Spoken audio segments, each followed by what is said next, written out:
Chapter 120. Their souls are already full of resentment. As long as the resentment is not too deep, the resentment will slowly dissolve on its own. Once the resentment is dissolved, they can be reincarnated. Unfortunately, these little baby spirits were unlucky. Before the resentment was dissolved, they encountered these girls who were tricked. These girls were not pregnant at all. They were just injected with a trace of demon breath. This trace of demon breath will attract the baby spirits into the girls' bodies. After the baby spirits enter, they will think that they have been reincarnated and quietly wait for the moment of their birth in their mother's body. When they are born, they will find that they have been deceived. Not only did they not succeed in reincarnating, but they were also infected with demon breath. The baby spirits originally had resentment, and now they were infected with demon breath. It would be strange if they did not turn completely black. When the baby spirits completely turn into resentful spirits, the first thing they will do is to take revenge on their mother. This is because the fake mother tricked them into entering her body, so they were infected with demon breath and lost the chance to reincarnate. Wait, I have a question. Why would someone plant demon breath in the bodies of those girls? Is this good for that person? Arguros asked with interest. Of course it is good. Do you know how the so-called demon is born? Demons are born from the 7 emotions and 6 desires of human beings. Spirits full of strong resentment and hatred are the best tonic for demons. I only had some doubts at first, but now I can be sure that there is a powerful demon who is probably seriously injured. He used this method to create resentful spirits. As long as he eats those resentful spirits, his strength will slowly recover. At that time, there will be one more demon in the world. Wait, how come I heard that demons are formed by the gods? After divinity is contaminated, demons exist. So how can demons be formed by the 7 emotions and 6 desires of human beings? That's not right. Ruglas said and shook his head. Apparently, he did not agree with Liddy's statement. Are you a pig? You are talking about the ancient gods and demons. How can the low-level demons in the demon realm be transformed from gods? Do you think gods are cabbages? Liddy couldn't stand it and started to roar. I'm sorry, Liddy. This guy always flies at a low altitude in theory class. Don't worry about him. Go on, go on. Argyros quickly pulled Ruglas, who was confused about the situation, back to reality. Just tell him to pay attention in class. Look, he can't even figure out common-sense questions and embarrass himself. Ruglas also knew that he had probably made a fool of himself this time, so he obediently allowed himself to be dragged away. Liddy, are you saying that the children in the wombs of the girls are actually the demon's food? Does that mean that the demon will come to town to look for the girls? Zicheng directly grasped the main point of the matter. Eve was so scared that she shrunk her neck and hid behind Zicheng's back. She didn't even dare to say a word. She was really scared this time. Yeah, it will definitely come. After waiting for so long, isn't it just waiting for the fruit to be harvested? Liddy said nonchalantly. After figuring out the truth of the girl's pregnancy, everyone's hearts didn't relax. Instead, they were even more nervous. A demon, and according to Liddy's words, this demon had a lot of tricks up its sleeves. This was going to be tricky. The few of them moved forward in silence. Everyone felt a little heavy in their hearts. They noticed that along the way, there were people rushing out with bags of various sizes. Even if they weren't rushing out, their doors and windows would be tightly shut. Everyone knew that Ming Shi and Elena must have successfully gotten the mayor to agree to send the townspeople away. Sure enough, not long after, Ming Shi and Elena returned to the group. The few of them exchanged their experiences. In fact, it was mainly Arguros who talked about what they encountered, especially the part where they dealt with the vengeful spirit. Just like that, the group visited a few families. They saved everyone they could, including the daughter of the innkeeper's good friend. The girl was lucky enough to meet a pair of good parents. The parents knew from their good friend that something big was going to happen and that they might lose their lives. However, after hearing that they couldn't take their daughter away, the whole family decided to stay. They didn't want their daughter to die alone at home. Fortunately, the girl was saved thanks to Feng Wu's arrival. The whole family hugged each other and cried bitterly. After telling them to close the doors and windows carefully and not get caught in the rain, the group continued to move on to the next house. Wait, it's going to rain soon. Feng Wu suddenly stopped in her tracks. Is Princess Nana about to enter town? Ajur was indeed the person who understood Feng Wu the best. He could guess what was going on with just one sentence from Feng Wu. It's so slow. We don't even know which path the princess came from. We've been here for so long. Ting Feng wrinkled her nose. Stop talking. Let's find a place to hide from the rain. Ming Shi ordered. Everyone found the nearest inn and walked in. This small town was very close to the two-realm battlefield. Every year, quite a number of adventurers would come to this town to rest. Thus, there were quite a few inns and restaurants in this small town. These were all used for adventurers and mercenaries.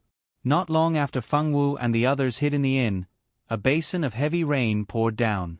The sky darkened. Darkness descended. It was clearly daytime, but it was like night. In the eyes of Feng Wu and the others, the world seemed to have turned red. Red rain, red sky, and black fog fluttered in the red sky from time to time. Mournful screams entered everyone's ears. It's Princess Nana. She's here. Elena clenched the sword in her hand tightly. In the heavy rain, the people who had planned to leave had no choice but to retreat into their houses and close their doors and windows. Most of the people outside were drenched in the rain. That was because they were close to home. They didn't mind. They went home and changed their clothes, preparing to leave immediately after the rain stopped. Unfortunately, they didn't know that most of them couldn't wait until that moment. This might be the last time they saw rain in their lives. Princess Nana had arrived in town. The mayor naturally had to personally welcome her. He personally sent the princess to the manor where the royal family was resting. Only then did the mayor leave with a large umbrella. Half an hour later, the rain stopped, and the sky was bright again. The people continued to pack their things and planned to leave the town to seek refuge. Not long ago, the mayor gathered the townspeople and told them something. Some adventurers said that something big was going to happen in this town, so they were going to seek refuge for a period of time. They would return after things had calmed down. Most of the townspeople were ordinary people. They didn't know magic, nor did they cultivate Do Chi. They were still very respectful to those powerful adventurers.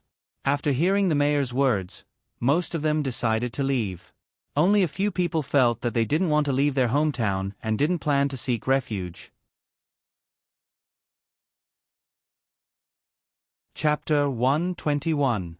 None of them would have thought that it was already too late to leave. The bloody massacre was about to begin. What do we do now? Eve anxiously pulled on Zicheng's sleeve. She regretted it. If she had known that this place was so dangerous, she would have chosen to rest at the inn like Rika. Just as she was thinking about this, another voice suddenly rang out in her heart. She couldn't leave Zicheng alone. Zicheng was her best friend. She had to protect Zicheng. Even if she had to sacrifice her own life, she had to protect him. This voice was incomparably firm. The little bit of unease in her heart was quickly replaced by that firm voice. Let's go guard Princess Nana's resting place. That demon is definitely by her side. Ajur said.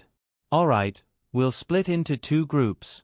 Half of us will guard Princess Nana, and the other half will continue saving those girls. Ming Shi made his decision. Everyone expressed their agreement.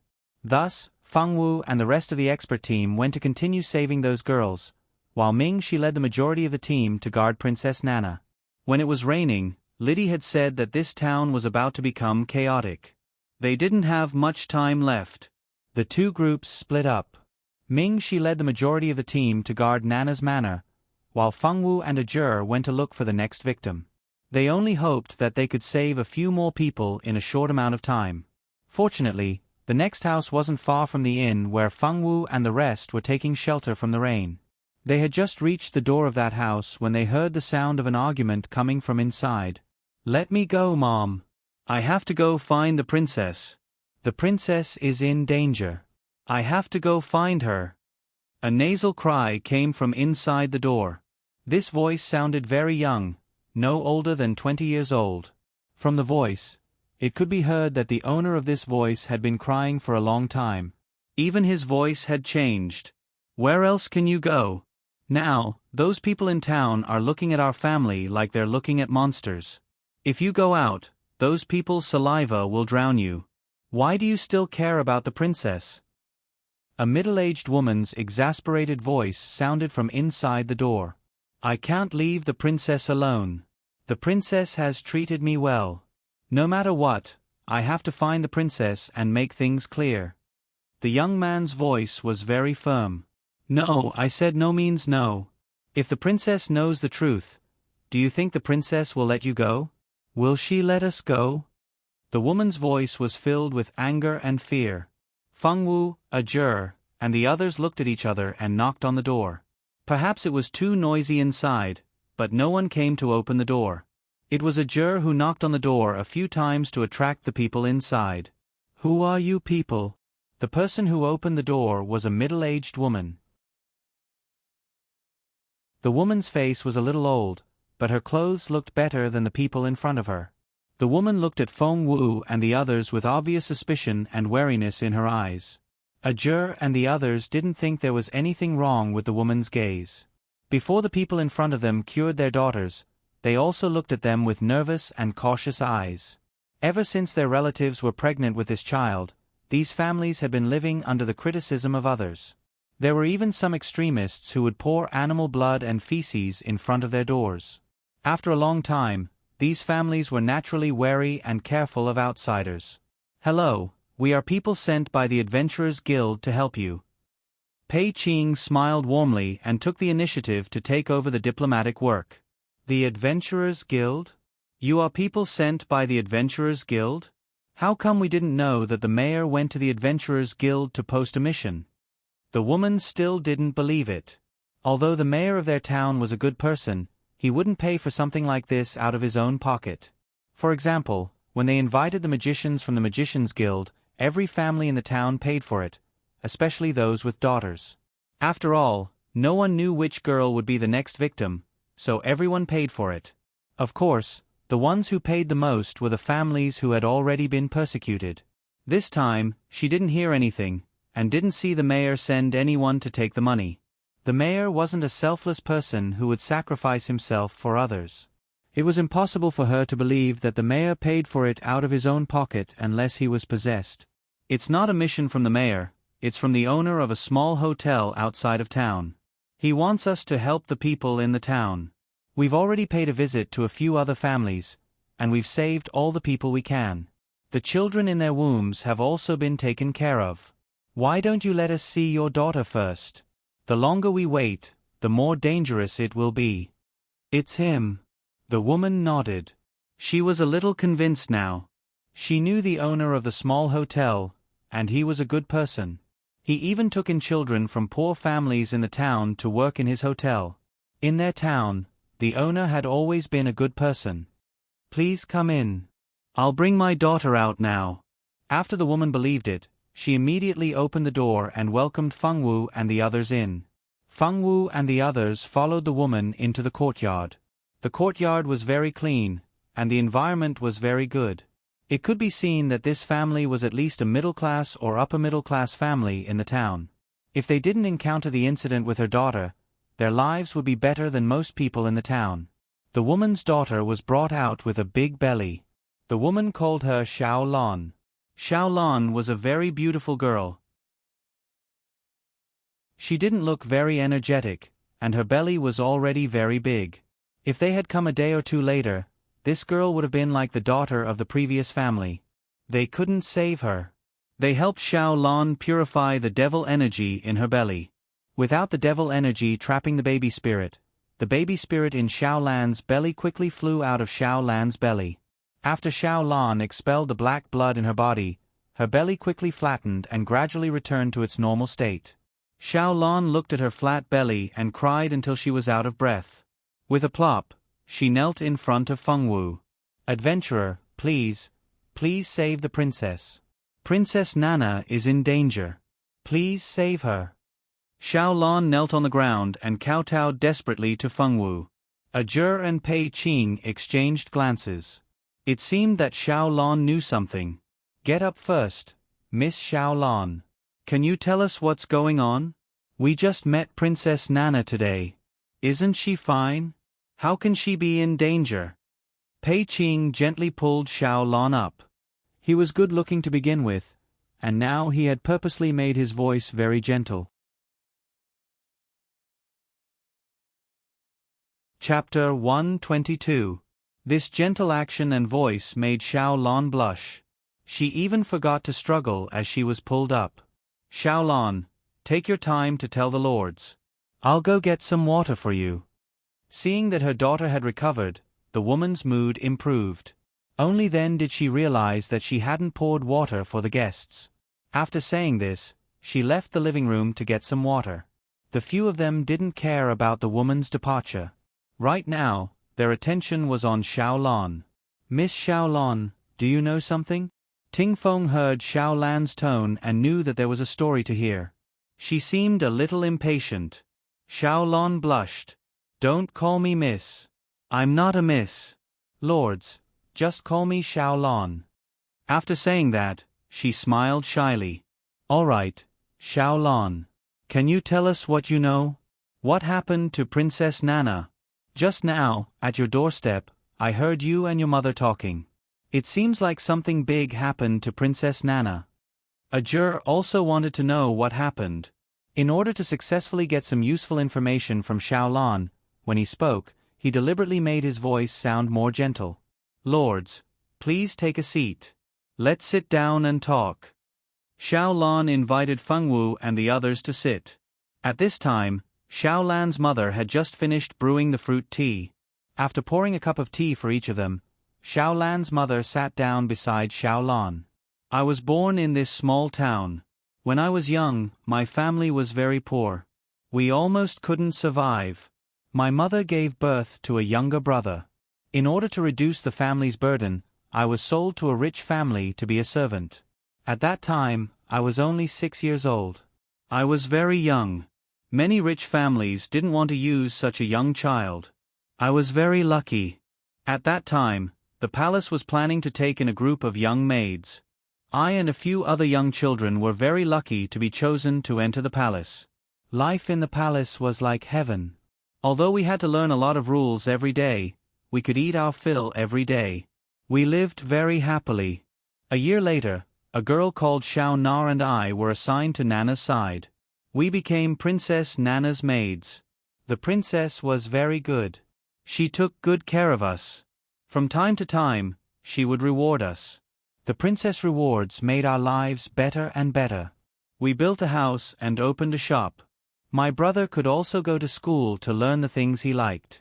If it wasn't for my brother being bitten by a poisonous snake half a year ago and me returning home to give him medicine, perhaps everything that happened later wouldn't have happened. Xiao Lan cried as she spoke. Xiao Lan's mother seemed to know something as well. Her tears kept flowing, and the atmosphere between the mother and daughter was very heavy. Half a year ago, my brother was bitten by a poisonous snake. The town's doctors could only barely control the poison. They couldn't treat my brother's poison at all. In order to treat my brother, my mother asked someone to send a letter to me. After I begged the princess, I received a bottle of antidote. The princess was very good. She especially allowed me to leave and let me go back to give my brother medicine. With the medicine given by the princess, my brother's poison was quickly cured. Although my brother and I didn't see each other often, our relationship was very good. After he saw me, he said that he wanted me to accompany him for a few more days. So, I stayed. On the third day after my brother was cured, a small group of mercenaries appeared in the town.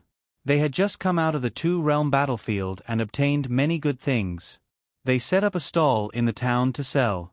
I remembered that my brother was studying, so I spent 30 gold coins to buy a small sword for him. Although the sword came from the two-realm battlefield, it didn't have any spirituality. Because the materials used were not bad, it was still worth 30 gold coins.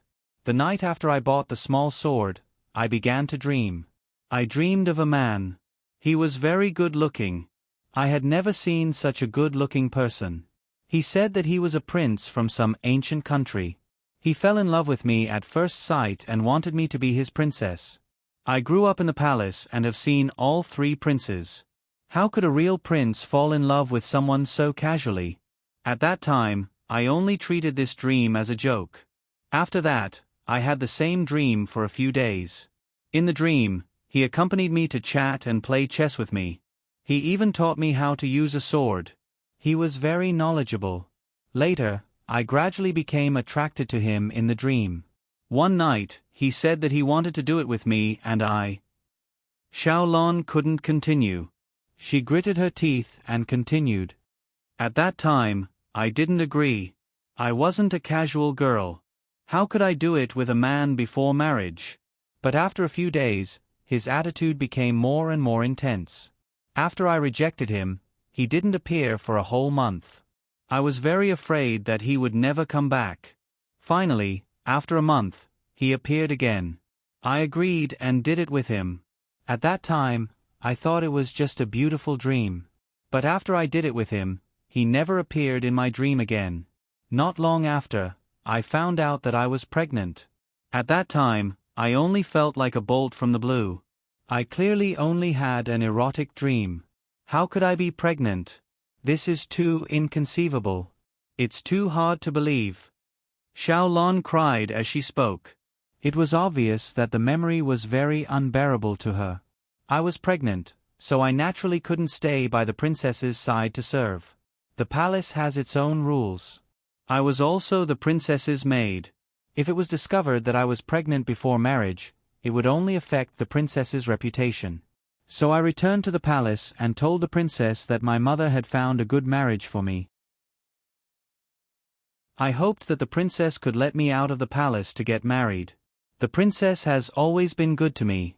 She agreed to my request. Not only did she let me out of the palace, she also gave me a small box of jewelry as a dowry. The princess always thought that I was really going to get married. How could she know that I was afraid of implicating the princess because I had a scandal? So I had to leave her side. In order to find out what was wrong with my body, I saw a lot of doctors in the city. Those doctors all said that I was pregnant. But how could this be? I clearly didn't do anything. It was just a dream. Later, I went to see a priest and let the priest check my body. But the conclusion made me despair. I returned home in a daze. I didn't know what to do at all. At that time, I heard that there were several girls in the town who were pregnant. My matter was naturally known by the townspeople.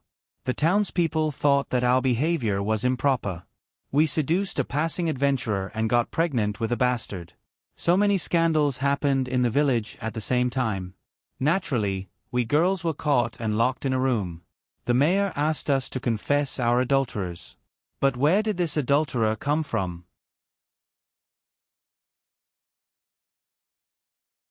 Chapter 123. We told the mayor about what happened to us, but none of the townspeople believed us. After talking to each other, I realized that the experiences of those girls were very similar to mine. We all got pregnant in our dreams, and the man in our dreams was the same person. As time passed, more and more girls were sent in. Until one day, a girl couldn't stand being pointed at anymore. She killed herself with a sword. At that time, the girls who were locked in the same room were scared to death. We all thought that the girl was dead for sure, but we didn't expect that not only did she not die, but the wounds on her body also healed quickly. It turned out that even death was an extravagant hope for us. We fell into even more despair. At that time, the townspeople finally realized that what happened to us wasn't simple. Everyone pooled their money together and hired a magician. Unfortunately, it was useless. No one could tell what was wrong with us. After that, the princess came. In order to prevent people from finding out that such a scandal had happened in the town, we were all taken back by our families and locked in our homes. I really wanted to see the princess, but how could I have the face to see her in this state? The princess didn't stay for long before she went to the two-realm battlefield to train. After the princess left, there were no more pregnant girls in the town. At that time, I realized that something was wrong. The man in my dreams might have left with the princess. When I met with the man in my dreams, I mentioned Princess Nana more than once. He seemed to be very interested in Princess Nana and asked me many things about the princess. At that time, I shouldn't have told him. I was the one who harmed the princess. He must have pestered the princess. The more Xiaolon spoke, the more regretful she felt. She regretted it more than once. If she hadn't bought that little sword, then none of this would have happened. It was all her fault. She had brought disaster to this town. She had harmed so many pitiful girls in the town, and she had also harmed the Princess Nana who she was indebted to. You're saying that all of this started when you bought that little sword? Can you let us see that sword? Ajur said.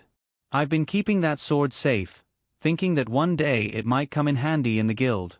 Wait for me, I'll be right back. Xiaolon wiped her tears and got up to go back to her room to get something. After a few minutes, Xiaolon came back with a wooden box. There was a lock on the box. After Xiaolon opened the box, a small black sword appeared in the wooden box. The small sword didn't have any energy fluctuations. It was obvious that it was an ordinary weapon that had lost its power. Aside from the fact that the materials used to make the sword were not bad, it was just like Xiaolon said. No matter how one looked at it, it was just an ordinary small sword. This isn't a normal sword. The material used to make this sword is the very rare soul-nurturing wood. The spirit lives in the soul-nurturing wood, and the spirit can be nurtured. It is a very precious divine wood. Just when everyone thought that it was just a normal little sword, Fengwu suddenly opened her mouth to speak. She recognized the material used to make this sword because when she was at Mount Yuehua, Fengwu had seen a sword made of soul-nurturing wood. That sword was much bigger than this one. Her master didn't have any other hobbies. His biggest hobby was to collect all the famous swords in the world, as well as swords made of rare materials. A sword made of soul-nurturing wood was very rare. If it wasn't for this, Fengwu's master wouldn't have placed the sword in his own hidden sword tower. Soul-nurturing wood? Is there such a thing in this world? How come I've never heard of it? Ting Feng shook her head. She searched every corner of her mind, but couldn't find any information about soul-nurturing wood. So that demon has always been living in the soul-nurturing wood? Ajur guessed. No, only the spirit can enter it. No matter if it's a human or a demon, as long as they have a physical body, they can't enter the soul-nurturing wood. Fengwu shook her head with a solemn face. So that's why that demon doesn't have a physical body. No wonder he wants to use this method to recover. It turns out that he doesn't even have a physical body. Pei Qing sneered. Can you give me this sword? Fengwu asked Xiaolon. Master saved Xiaolon. Xiaolon doesn't know how to repay you. Since Master likes this item, please take it. Xiaolon handed the little sword to Fengwu. Xiaolon has a request. Master, please agree. Xiaolon said with pleading eyes. I'll say it first. Ajur didn't agree right away. He wanted to hear what Xiaolon wanted. I have a letter here. I wanted to ask someone to give it to the princess, but because I couldn't leave home, I couldn't send the letter. This time, I want to ask for your help. Can you help me send the letter to the princess? If she could deliver the letter herself, Xiaolon wouldn't want to trouble others. However, she was no longer the princess's first-class maid. As the saying goes, the tea cools down when the person leaves. The princess already had a new person by her side. Xiao Na's relationship with her had never been good. She would only pretend to be harmonious in front of the princess. With Xiao Na blocking her, it was easier said than done to see the princess. This time, she finally met a few people with real ability. She only hoped that these people could help the princess. Okay. Ajur didn't think that her request would be so simple. He nodded and agreed. The subordinate told Xiao Lan's family to close the doors and windows. No matter who came, they shouldn't open the door. They shouldn't run outside. The few of them left Xiao Lan's house. The harvest this time was very big. No one would have thought that there was an insider living in the small town.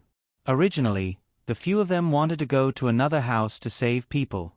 But at this time, they heard a frightened scream from not far away. "Save me! Murder! Save me! Crazy! These people have all gone crazy! Murder! Everyone run for your lives! Son, what are you doing? I'm your mother!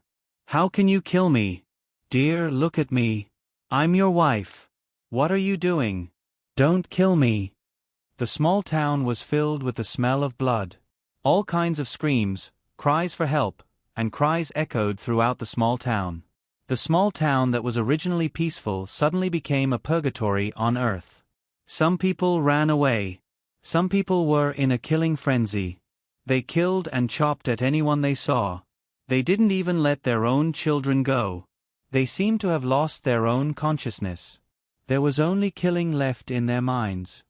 What's going on? Ting Feng was shocked. This scene changed too quickly. Those people were drenched in the rain. Their minds have already been controlled by the resentment. Even if we save them, they won't be able to live. The little spirit Lydie said. "Do you want to save them?" Pei Qing asked. "Other than Xiao Wu, none of you can save them." Lydie bluntly spat out. "Couldn't the truth be said more tactfully? It's very hurtful, don't you know?"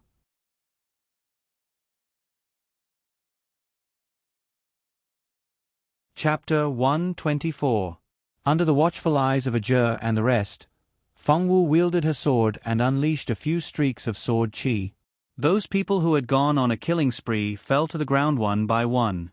Those who couldn't escape in time cried and thanked Feng Wu before running back to their homes as fast as they could. "Let's go and find Senior Ming Shi and the rest first." Ajur frowned as he looked at the street filled with corpses.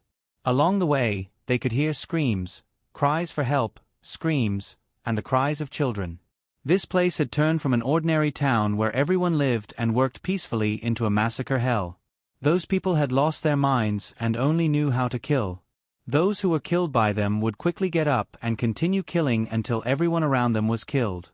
Only then would the massacre stop. Feng Wu and the rest saved many people as they walked. Those who were saved all hid in their homes and blocked the doors and windows. Even if they were saved temporarily, they didn't dare to relax. The paradise they lived in had turned into hell. As long as they were in this town, they wouldn't be safe. When Feng Wu and the rest finally arrived at the manor where Princess Nana was temporarily staying, the manor was just like the town. It was filled with the stench of blood and slaughter. All around them were humans who had gone berserk. They didn't fear death and killed anyone they saw. More than half of Princess Nana's guards had been infected by resentment. Their minds had been controlled by resentment and they had become zombies. Most of the people in the manor had died in the hands of those guards. When Ajur and the rest arrived, they saw Ming Shi and the rest helping the guard commander Leafman deal with those humans who had been controlled by resentment. Princess Nana was hiding behind Leafman. Her two maids, Xiao Na and Mei'er, were protecting the princess. Although their faces were pale and they looked frightened, they still did their duty to protect Princess Nana. This was the first time Princess Nai had revealed her face in front of others. Princess Nai was indeed a great beauty. She had snow-white skin, deep-set eyes, and sexy lips. No matter how one looked at her, she was a great beauty that could captivate one's soul. However, no one would want to admire her beauty at a time like this. Skycliff used a sword move with ice and snow sword intent and immediately froze 3 people who were attacking him into ice pillars. Arguros desperately released wood magic. His contract spiritual plant, the 7-star begonia, immediately turned into vines and tied up the enemies in front of him. Ruglas roared and stabbed his staff into the ground. Suddenly, a large number of boulders emerged from the ground and surrounded those mindless humans. Zicheng's 5 elemental magic was released. That magnificent and majestic magic dazzled the eyes of those who saw it. Irene's wood and fire elemental magic interchanged freely. With perfect coordination, she caused great damage to the enemies. Eve's wind elemental magic was also very proficient. At this critical moment of life and death, she didn't faint from fright. Instead, she tightly grasped the staff Zicheng gave her and continuously released wind elemental magic. No matter how powerful it was, At least those mindless guys couldn't do anything to her for a while. On the other hand, Elena was struggling. Although Elena was one of the best among the 5th years, she didn't understand sword intent. Physical attacks were useless against these monsters who didn't fear death and pain. Although her sword moves were very powerful, they couldn't cause any real damage to these monsters. The most relaxed should be Ming Shi. He didn't disgrace his status as the 5th year's top student. He was obviously a student of the Swordmaster department, but he didn't even pull out his sword. He just casually stretched out his finger and pointed at the people who were pointed at by his finger. They all froze in place and couldn't move. They could only let out unwilling roars. Because of the addition of Ming Shi and the other experts, Leafman and the others didn't suffer any injuries and were considered safe for a while. "Save me! Save me! I don't want to die, I don't want to die!" A pregnant woman collapsed at the entrance of the manor. There seemed to be something in her stomach that was desperately trying to come out. The woman let out a cry of despair, as if she knew that her death was near. "It's too late. I can't save you." Feng Wu looked at the despairing woman in front of her and slowly walked up to her. After the last scream, the woman's stomach burst open and a black baby crawled out of her stomach. This was another ghost baby. The first thing the little ghost baby did after being born was not to kill Feng Wu and the others, but to eat its mother's corpse. If they didn't see it with their own eyes, who would believe that such a small thing could eat an adult's body in a few bites? After eating its mother, its eyes became redder and redder, and its body became darker. The resentment on its body was so heavy that it almost materialized.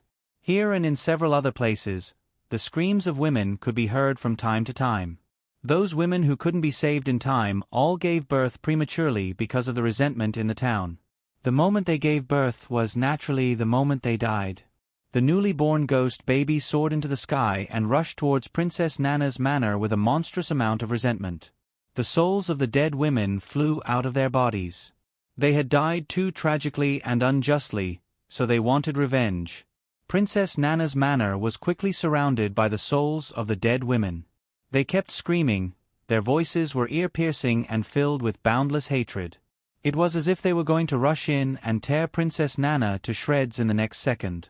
Why do they hate Princess Nana so much? Shouldn't they hate that demon? Ting Feng was a little confused. He thought that the first thing the girls would do was to seek revenge on the demon who had harmed them. That demon should have been hidden by Princess Nana. They can't find him, so they have to look for Princess Nana. Liddy explained. Looking at the souls of the young girls with resentment, she had a feeling that she had returned to that cave. That place was also filled with a monstrous amount of blood and resentment. This feeling was not good. For a pure spiritual body like her, she didn't like places with strong resentment at all. It would make her feel very unsatisfied. "Xiao Wu, I want to go back to the contract space. The smell here is too bad. I feel uncomfortable." After saying that, Liddy didn't wait for Feng Wu to say anything and directly disappeared in front of Feng Wu and the others. Fortunately, Feng Wu and the others didn't have time to care about her. This place was filled with resentment and resentment. If they didn't deal with it soon, no one in the town would survive. Haha. Finally, it's time for me to fully recover my strength. A burst of wild and arrogant laughter suddenly rang out.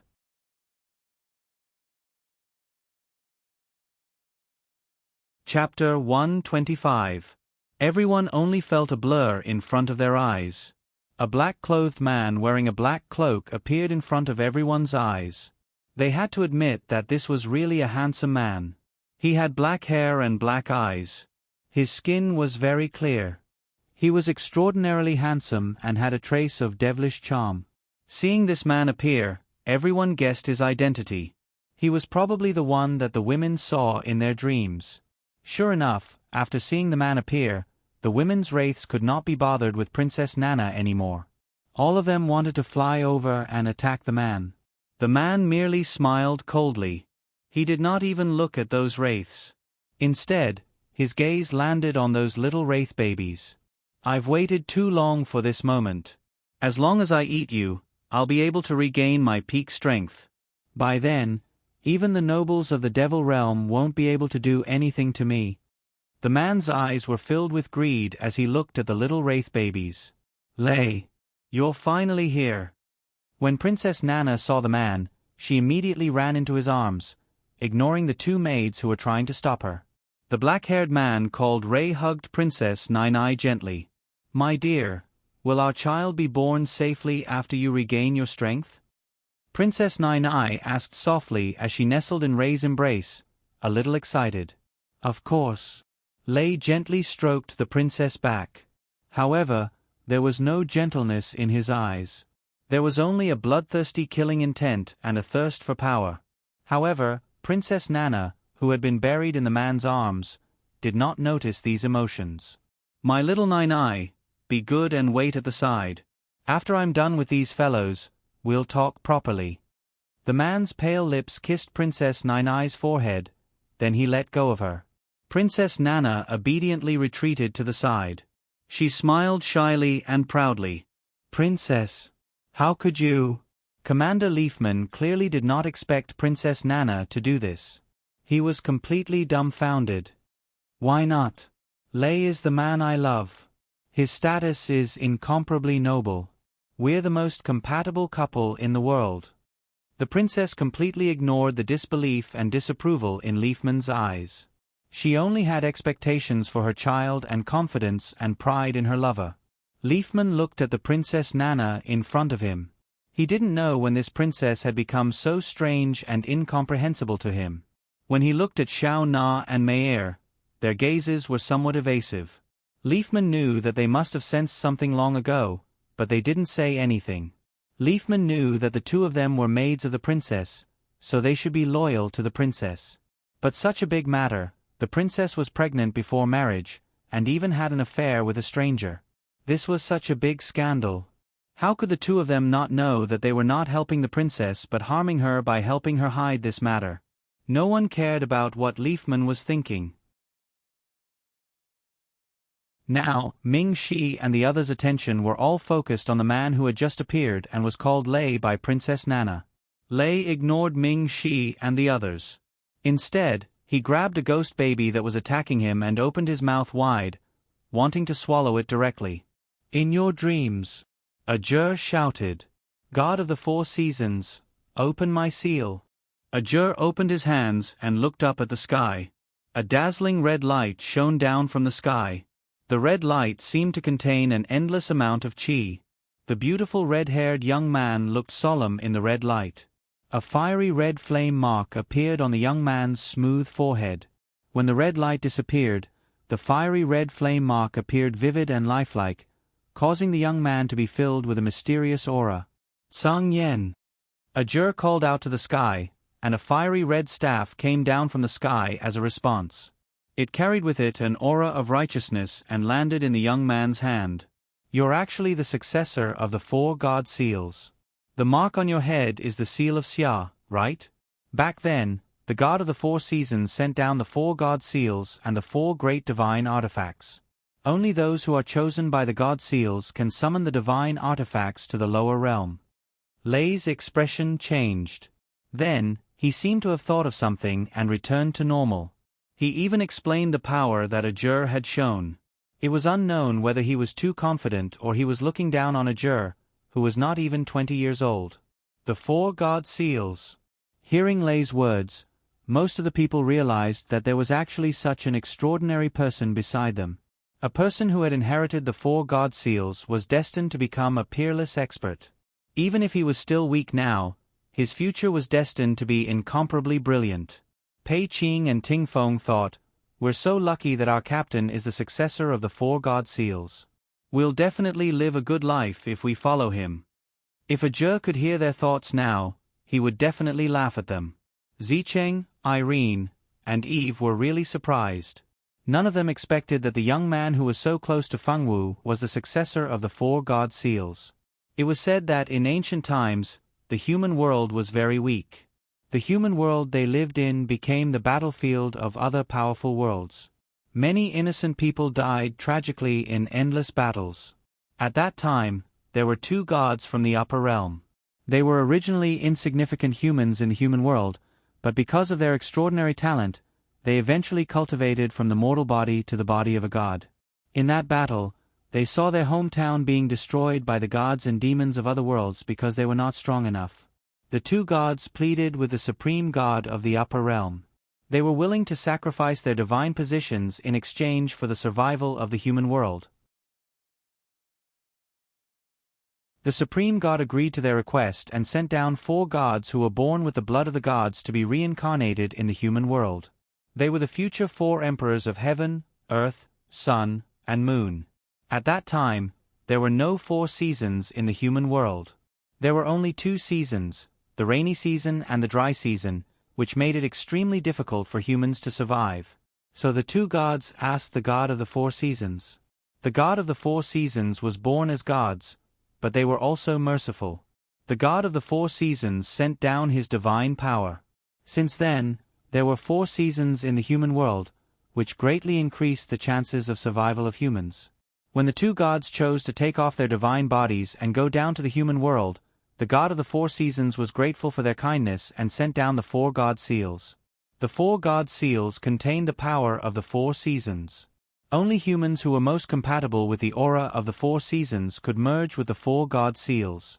After merging with the 4 god seals, they could use part of the power of the god of the 4 seasons. They could also summon the divine weapons of the god of the 4 seasons. These were all legends about the 4 god seals. The 2 gods in the legends were the Dean of the Notre Dame du Starlight and the Master of the Star Hall. Both Irene and Zicheng made up their minds to be on good terms with each other after knowing the identity of Ajur. This was especially true for Irene. She recalled the plot of Ajur and later found that Ajur only appeared in 1 or 2 scenes in the book. Even if he did appear, it was only occasionally mentioned by the author.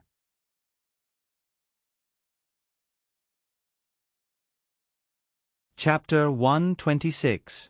Knowing that Ajur was not the male supporting character in the book, Irene was relieved. At the same time, she made up her mind to get along well with him. It would be best to destroy the relationship between him and Zicheng. She must not let the friendship between them reach 100. Otherwise, if Zicheng controlled a divine weapon owner, it would have a great impact on her future counterattack. Eve's mood fluctuated the most. She had always looked down on Fengwu and hated Fengwu to death. Now she found out that Fengwu's good friend was a successor of the 4 god seals. The successor of the 4 god seals would definitely enter the Star Hall in the future, and his status in the Star Hall was very high. If she knew that the person she hated had such a great friend, it would be strange if Eve was happy. Fengwu also had some understanding of the 4 god seals. This was thanks to the omnipotent library. The Fengwu girl often read books in the library. Although she knew what the 4 god seals were, Fengwu did not think too much about it. All of this had nothing to do with her. Fengwu just read it as a story. Even after knowing the identity of Ajur, she did not think that Ajur had one more hand or foot than her. The several seniors were much calmer. Because of Ming Shi, they more or less had some guesses about the identity of Ajur, so they were not too surprised. However, Princess Nana and the others were the most surprised. They thought that he was just an ordinary adventurer, but they did not expect him to be a big shot. That kind of feeling was like meeting a beggar on the street, who knew that the beggar was actually the king of a country. Even if you are the successor of the 4 god seals, so what?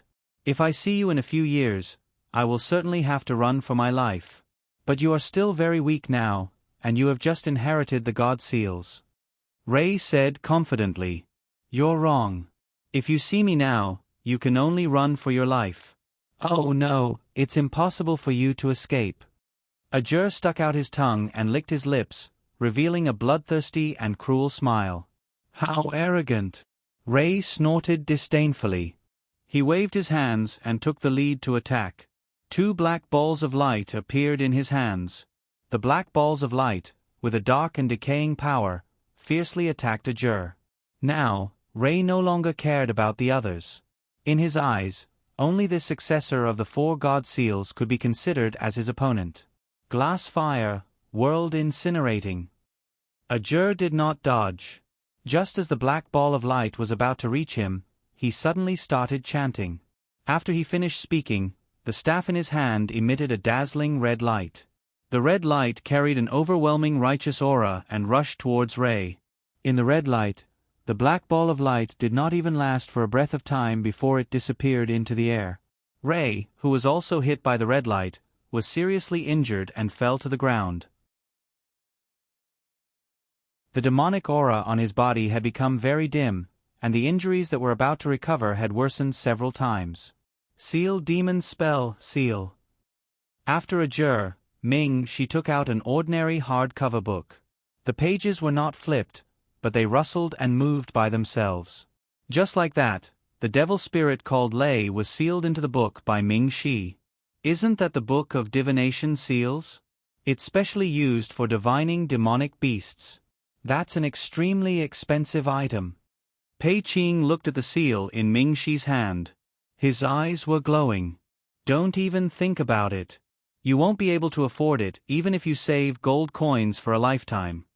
Ting Feng shook her head. She had no hope at all.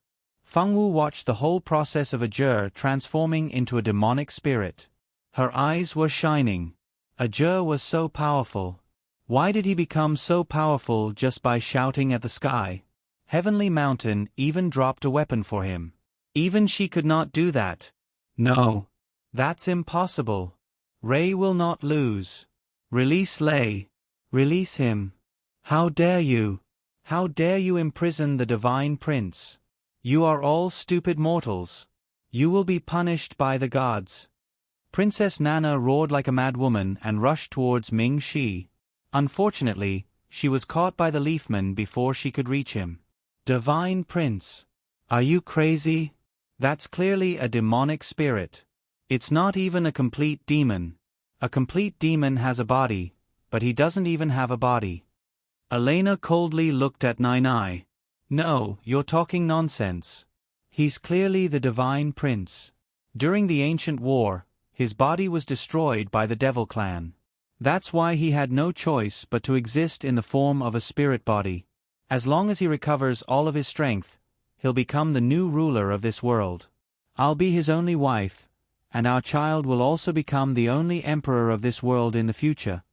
Princess Nai shook her head as she narrated the beautiful future she had drawn up for herself to the crowd. In that future, she and Ray would become the new rulers of this world. Her high and mighty sister could only kneel at her feet. She didn't even have the qualifications to look at her. Her parents were also repenting for their favoritism over the years. She was the pride of the people. When her son grew up, she would travel around the world with Ray and live a happy life. Her son would inherit Ray's throne and become the new king. Everything was so beautiful that she seemed to be able to see the picture of herself reaching the top. But these people said that Ray was a demon. No, Ray was the Divine Prince. He was the Divine Prince of the Divine Realm. Princess Nana didn't know if she really didn't believe it or didn't want to believe it. She stubbornly believed that Ray was the Divine Prince, and that her son would inherit the throne and become the ruler of this world. This is from Xiao Lan. She hopes that you can take a look. Feng Wu took out a sealed letter. It was the letter that Xiao Lan gave her. Now, she could finally give it to Princess Nana. Hearing Xiao Lan's name, Princess Nana had a reaction. After all, she had taken care of her for so many years. She opened the letter with trembling hands. On the letter, Xiao Lan wrote her own experience with an uneasy and desperate heart. After quietly reading it, Princess Nana directly tore the letter into pieces. No, this isn't true. Xiao Lan is just a lowly servant. What does she know? She doesn't know anything. My Ray isn't a demon. He's the Divine Prince, the Divine Prince. Princess Nana shouted louder and louder. It seemed that she wanted to use this method to increase her confidence and make herself look more determined. Xiao Na and Meier didn't dare to approach Princess Nana now. They knew that the princess was finished. And they, who followed the princess, were also finished. Despair surrounded not only Princess Nana, but also the two of them. It's impossible for a human to have a child with a spirit. There's only a trace of demon breath in your stomach, and an infant spirit that was deceived by the demon breath. Feng Wu stared at Princess Nana without blinking. She didn't understand why Princess Nana still didn't believe their words when the truth was so obvious.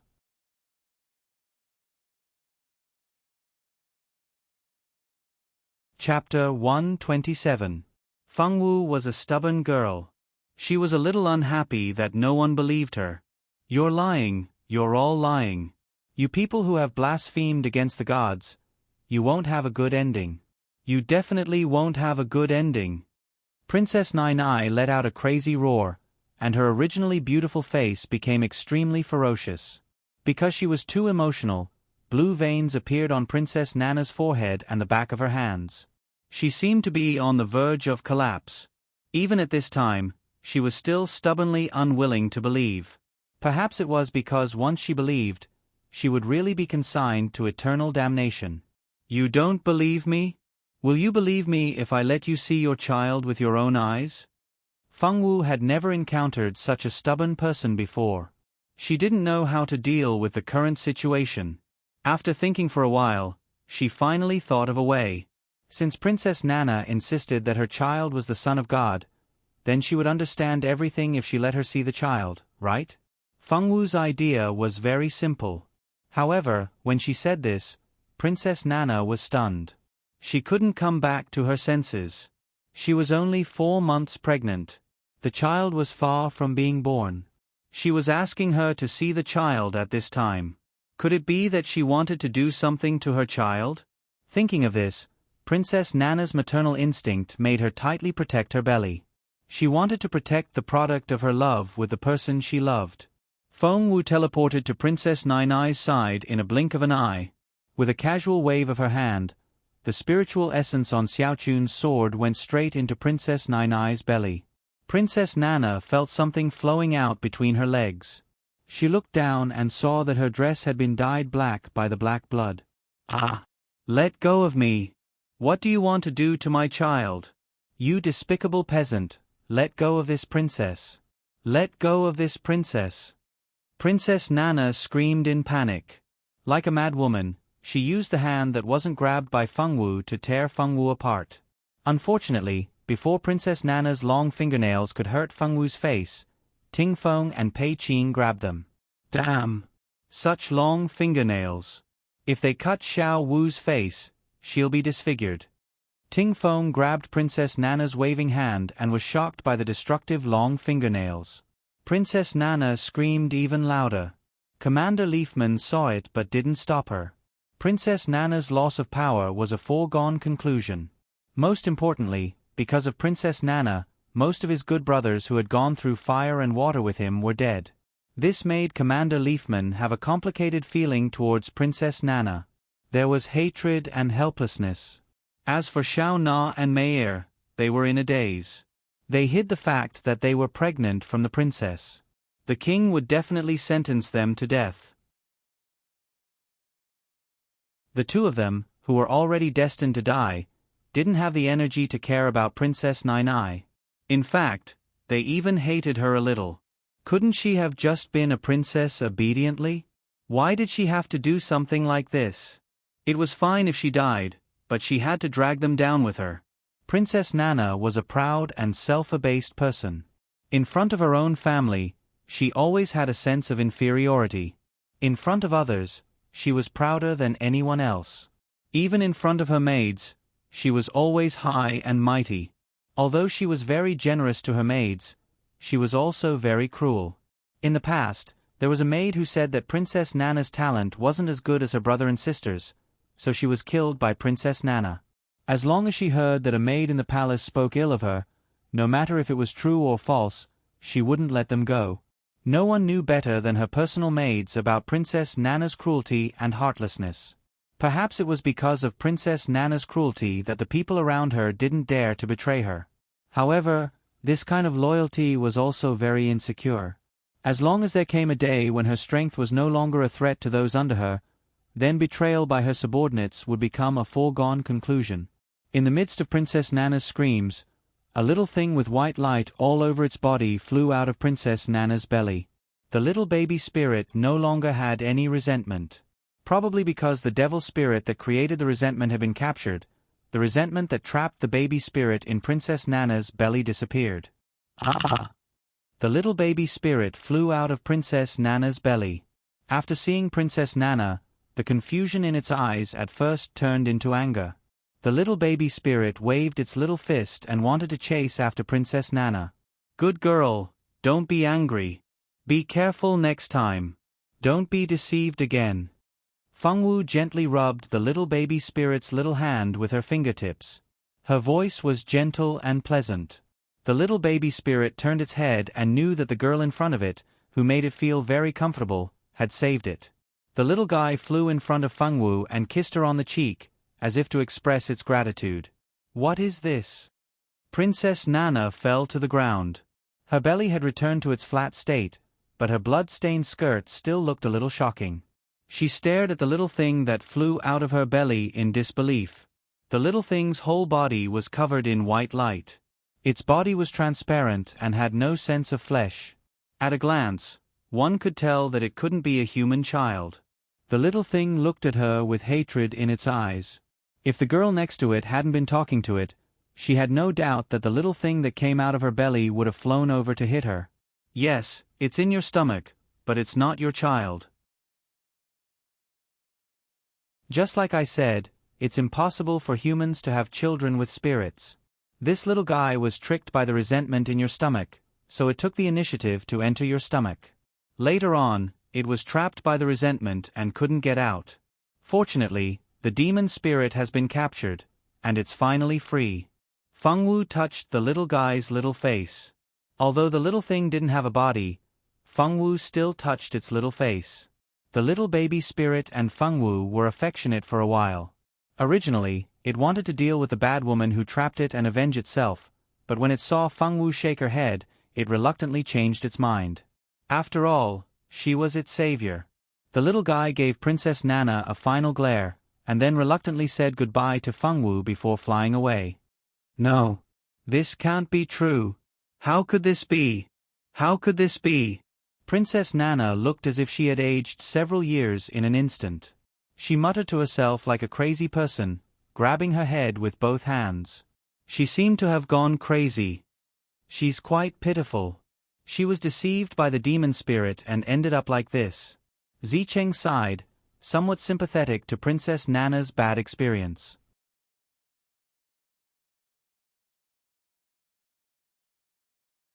Chapter 128. I don't think she's pitiful at all. Other girls don't have a chance to escape from the demon's clutches, but she did. Yet, she chose to help that demon. Looking at her, it's obvious that she knew what the demon was doing. Not only did she not think of stopping it, but she also chose to pretend that she didn't know that the demon was hurting other girls for the sake of that demon and the non-existent child in her belly. Perhaps, she even helped the demon to choose the targets. I've asked the boss about the few pregnant noble girls. They're all noble girls who don't get along well with Princess Nai or who have mocked her in secret. I don't believe that Princess Nana's luck would be so good. Every time the demon attacked someone she didn't like, I don't believe that she didn't add fuel to the fire. Irene looked at Princess Nana with disdain. She didn't think that a woman who was harmed by her own ambition deserved any sympathy. But no matter what, she's just a pitiful person. If she wasn't deceived by the demon, she wouldn't have ended up like this. She's already so miserable, let's not talk about her like that. Zicheng looked at Irene disapprovingly. That's right. How can you be so vicious? Princess Nana is just a pitiful person who was deceived. Why do you have to make her sound so terrible? As Zicheng's number one little sister, Eve naturally had to stand up for Zicheng at this time. Princess. Irene, Ming Shi, and the others who were about to fight back suddenly heard Leafman let out a scream of horror. They turned to look at Princess Nana's direction and found that she had killed herself with a long sword that had fallen on the ground. When Leafman found out, he wanted to stop her, but it was too late. Princess Nana closed her eyes forever and fell into a pool of blood. Xiao Chun. Fengwu didn't pay attention to Princess Nana after the little baby spirit left. Now, it didn't matter whether Princess Nana believed it or not. She had already put all the evidence in front of Princess Nana. If she still didn't believe it, then Princess Nana must be like the kind of person who didn't believe anyone but herself.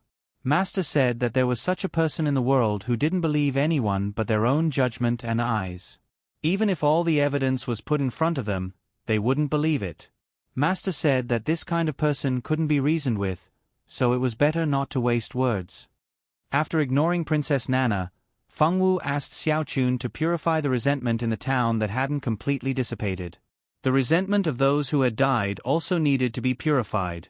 Otherwise, these people who had died in this town wouldn't be able to reincarnate, which was very pitiful. Xiaochun went to purify the resentment in the town, while Leafman, Ming Shi, and the others were shocked by Princess Nana's sudden suicide.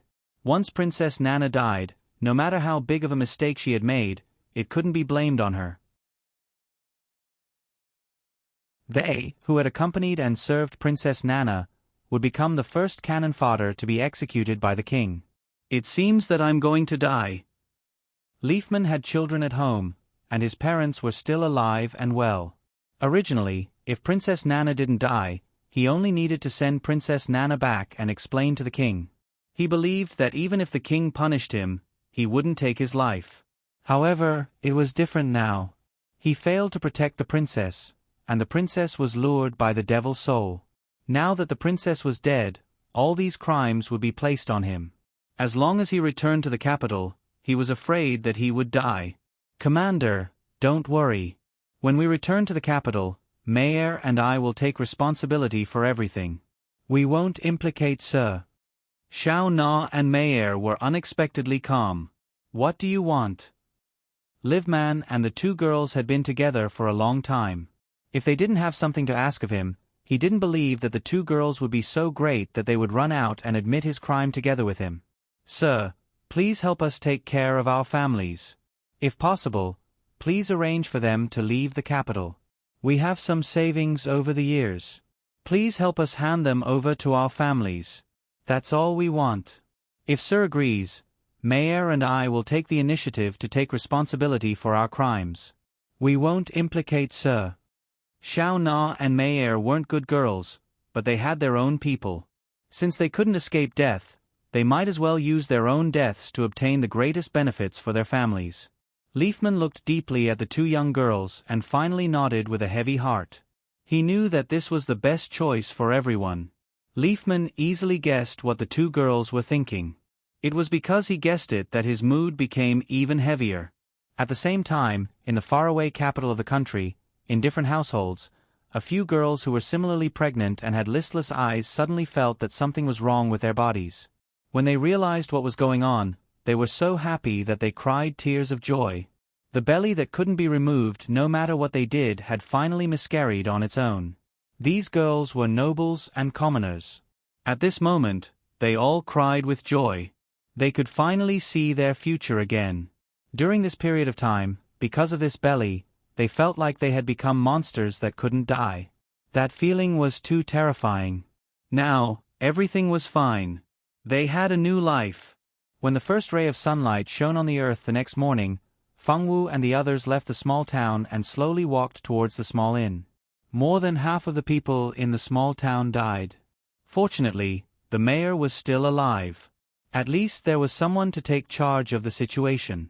As for the girls that were saved by Feng Wu and their families, they didn't suffer any injuries in this disaster.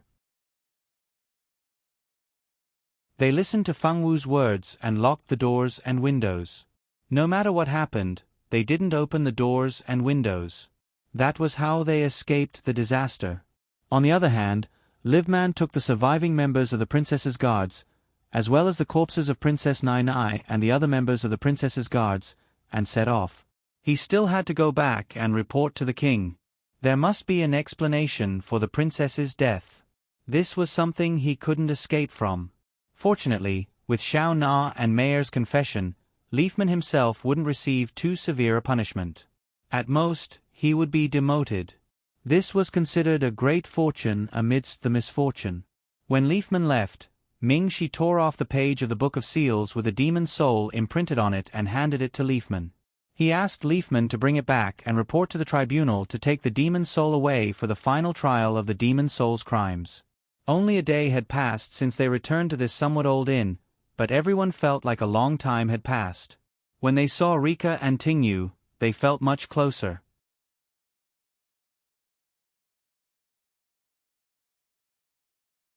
Chapter 129.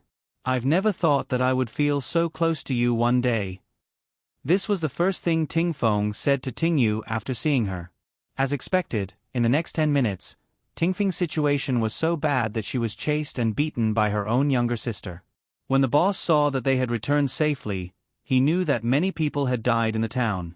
However, now that the problem had been resolved, he was both sad and relieved. In order to thank Ming Shi and the others for their help to the town, the boss said that as long as they stayed in the inn in the future, they would be free of charge as a reward for their help this time. They did not reject the boss's good intentions, especially Feng Wu, who had no resistance to the word free. Everyone stayed in the boss's inn and rested for the whole day. The next morning, they set off for the Two-Realm battlefield. The Two-Realm battlefield was the place where the gods and demons fought in the ancient times. There were countless skeletons of gods and demons buried here, as well as many weapons used by gods and demons.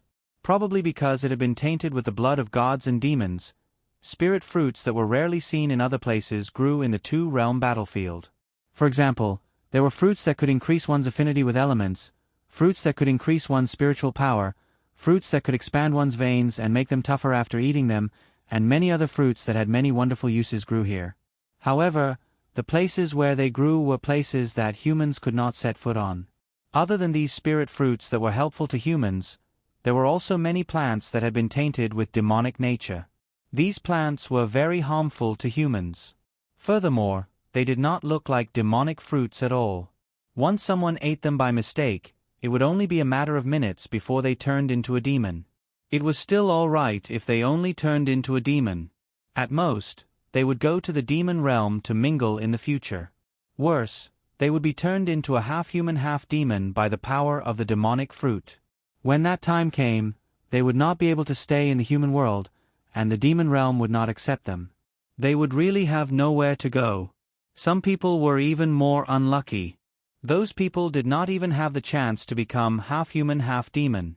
They exploded and died from the power of the demonic fruit. After they died, their spiritual bodies would be tainted by demonic aura, turning them into mindless killing machines that only wanted to kill every intruder that entered the Two-Realm battlefield. People called those people undead. Before entering the Two-Realm battlefield, if one had done some research on the Two-Realm battlefield, they would know that the most dangerous things in the Two-Realm battlefield were those devil plants and the undead army.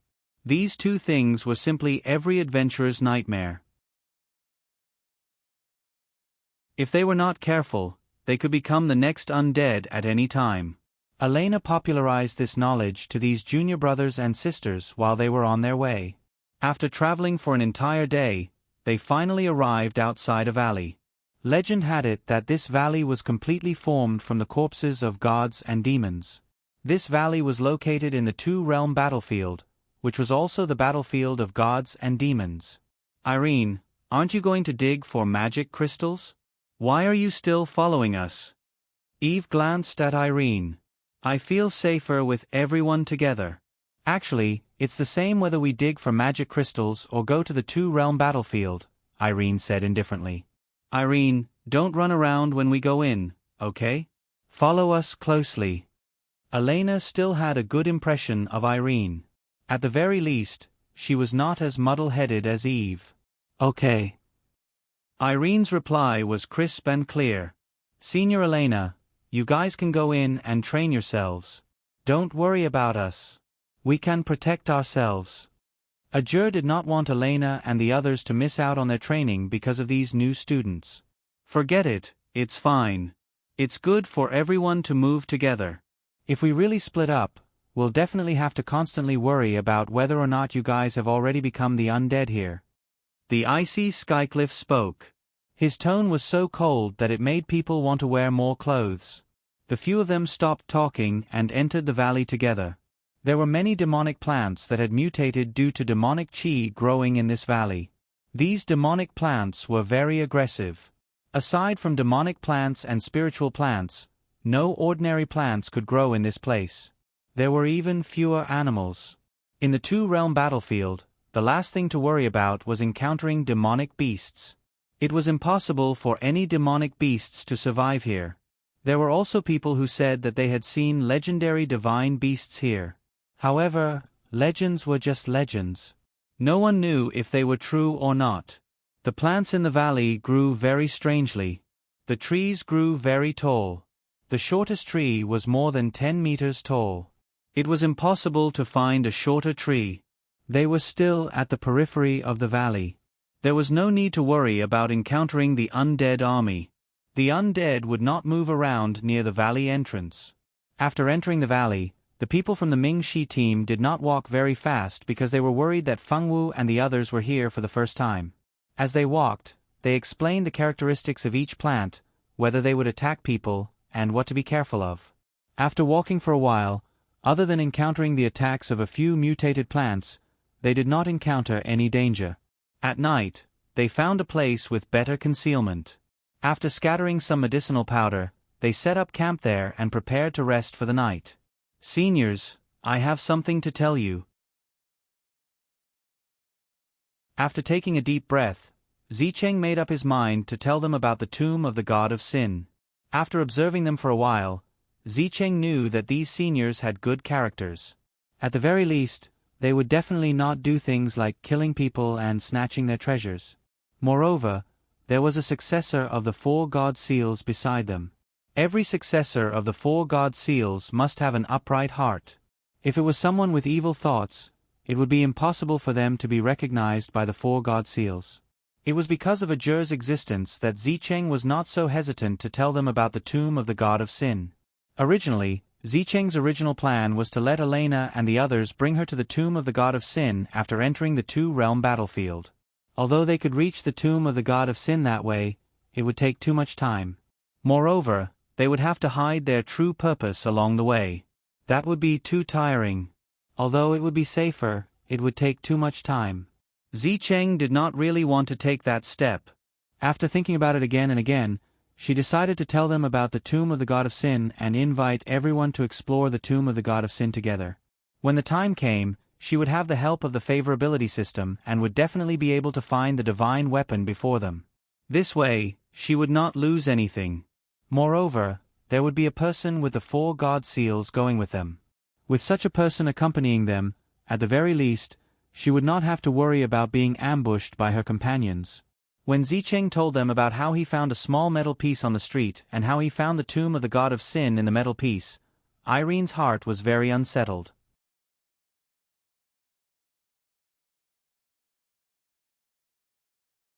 Chapter 130. This was another plot that shouldn't have happened. In the original plot, Zicheng wouldn't have said anything about the tomb of the god of sin. She would have led Ming-Shi and the others to that path without leaving a trace, and then pretended to have found an ancient tomb. She wouldn't have said anything about the tomb of the god of sin at all. But now, Zicheng had said something that shouldn't have been said. The plot had changed again, and it was a change in the main plot. Irene didn't know if this was good or bad for her. After listening to Zicheng's explanation, everyone was very interested in the tomb of the god of sin. They agreed to follow the map to find the tomb of the god of sin tomorrow morning. After finding the tomb of the god of sin, it would depend on their own luck. Whatever they found would be theirs. Zicheng also knew that her current strength was considered very high among her peers.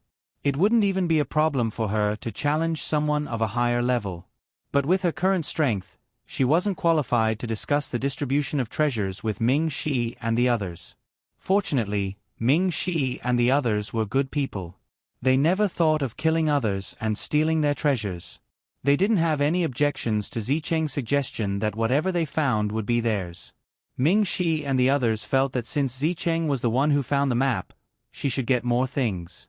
But Zicheng didn't ask for more things. Instead, she asked them to find their own opportunities. No matter what Zicheng thought, whether she really felt that this was better or for some other reason, the final distribution was decided.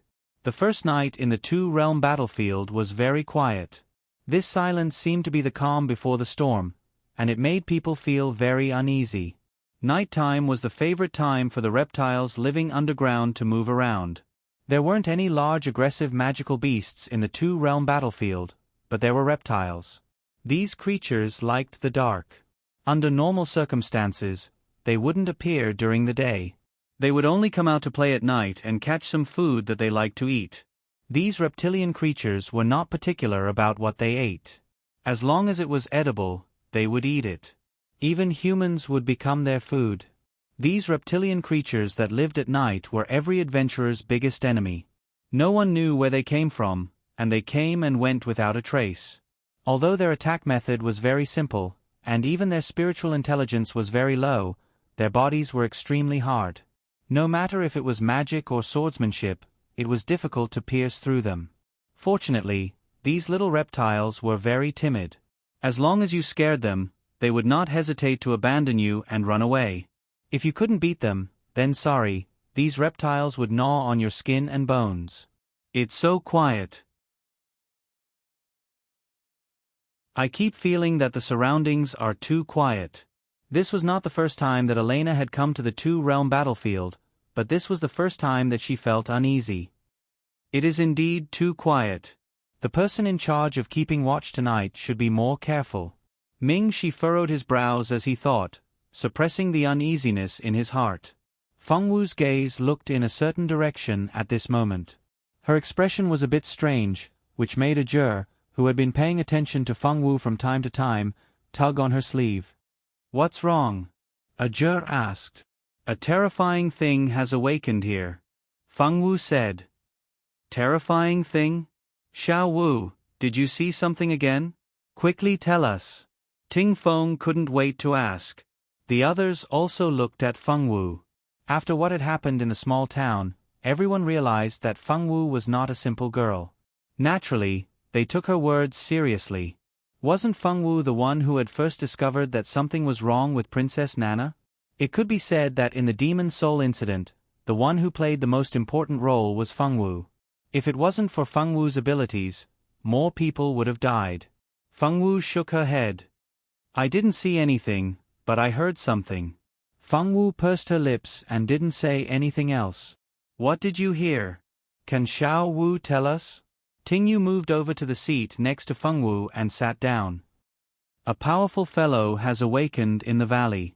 Many people will die." Feng Wu turned to look at Ting Yu, who was acting cute, and said, "Can you be more specific? What exactly is it that has awakened?" Ruglas asked.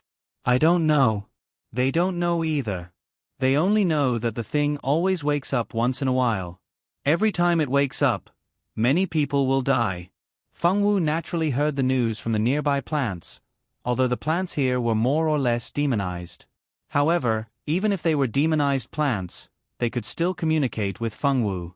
Feng Wu didn't feel any pressure at all if she wanted to understand what they were saying. Ming-Shi and Skycliff looked at each other. They both felt that something big was about to happen. They were afraid that what happened this time would only be more terrible than what had happened in the small town. "Should we leave here?" Pei Qing still had a lot of trust in Feng Wu's abilities. After knowing that something big was about to happen, the first thing that came to mind was to leave here first. "No, we can't leave. Didn't we all agree to explore the ancient tomb together?" Eve was the first to object. "What do the others think?" Ming-Shi smiled very gently. There seemed to be a strange light in his eyes, making people feel like they were bathing in the spring breeze. There were only 3 people who wanted to leave the most. They were Pei Qing, Ting Feng, and Ting Yu. The others didn't want to leave. Zicheng naturally couldn't bear to part with the tomb of the gods that was about to be in his hands. Irene saw that Zicheng didn't say that he wanted to leave, so she naturally couldn't take the initiative to leave.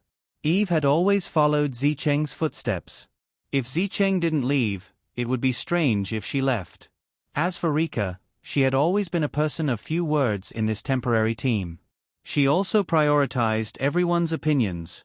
In the end, because the minority followed the majority, the final result was that everyone naturally stayed here to train together. Originally, Elena wanted to let Feng Wu and the other juniors leave. After seeing that none of them wanted to leave, she didn't say anything more. Moreover, Elena didn't dare to confirm how powerful the powerful guy Feng Wu mentioned was. Their team was made up of the top experts in the Holy Court. Moreover, there was a successor of the 4 God Seals. How could they possibly be afraid of something that they hadn't even met yet? Thinking of this, she also felt much more at ease. The few of them chatted for a while. Seeing that they couldn't get any more useful information from Fengwu, the rest of the team returned to their tents to sleep, except for those who were on night watch. In the early morning in the valley, there were no sounds of any animals. Even the chirping of birds could only be heard in the two-realm battlefield. Outside the valley, sunlight shone on the ground, covering the earth with a layer of golden gauze. Inside the valley, because the trees were too tall and the leaves were lush, very little sunlight could penetrate from outside.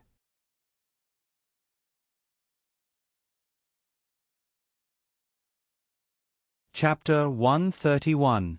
Perhaps it was because the valley last night gave people an uneasy feeling, which made many people unable to sleep very well. Early in the morning, everyone had already woken up. They tidied up the things they needed to set up camp and extinguish the bonfire. Zicheng took out the metal piece and studied the map with Ming Shi and the others. After confirming the path, they set off again. In the dark forest, only the footsteps of a few people could be heard. There were no sounds of animals, birds, or insects. This kind of silence made them feel uneasy. For some reason, the valley was especially peaceful today. Even the mutated demonic plants that would occasionally attack them did not appear, and the legendary undead army was nowhere to be seen. In such a peaceful valley, they walked for a few hours. Apart from their conversation, they did not hear any other sounds. Is there something wrong? Isn't the two-realm battlefield a legendary dangerous place? How can it be so peaceful and peaceful? Why does this feel wrong? Tingyu puffed up her cheeks and purposely stomped on the ground. That way, they could at least hear some noise. Everyone agreed with Tingyu's words. Wasn't that so? Everyone nodded secretly. This was really too peaceful. If they did not know that this was a famous dangerous place in the entire continent, no one would be able to associate such a peaceful place with the two-realm battlefield. The calmer it is now, the more dangerous it will be in the future. Everyone be careful. Don't be careless. Ming Shi frowned secretly, the uneasiness in his heart growing. As they did not encounter any obstacles along the way, they advanced smoothly in the direction of the divine mausoleum. They did not expect to hear the sounds of fighting as they walked. It was very normal to see people fighting in the two-realm battlefield. There were many reasons why people would fight. Some were for benefits, some were for self-protection, and some were unlucky enough to meet their enemies in the two-realm battlefield. In short, in this place, if you saw people fighting together, don't take it too seriously.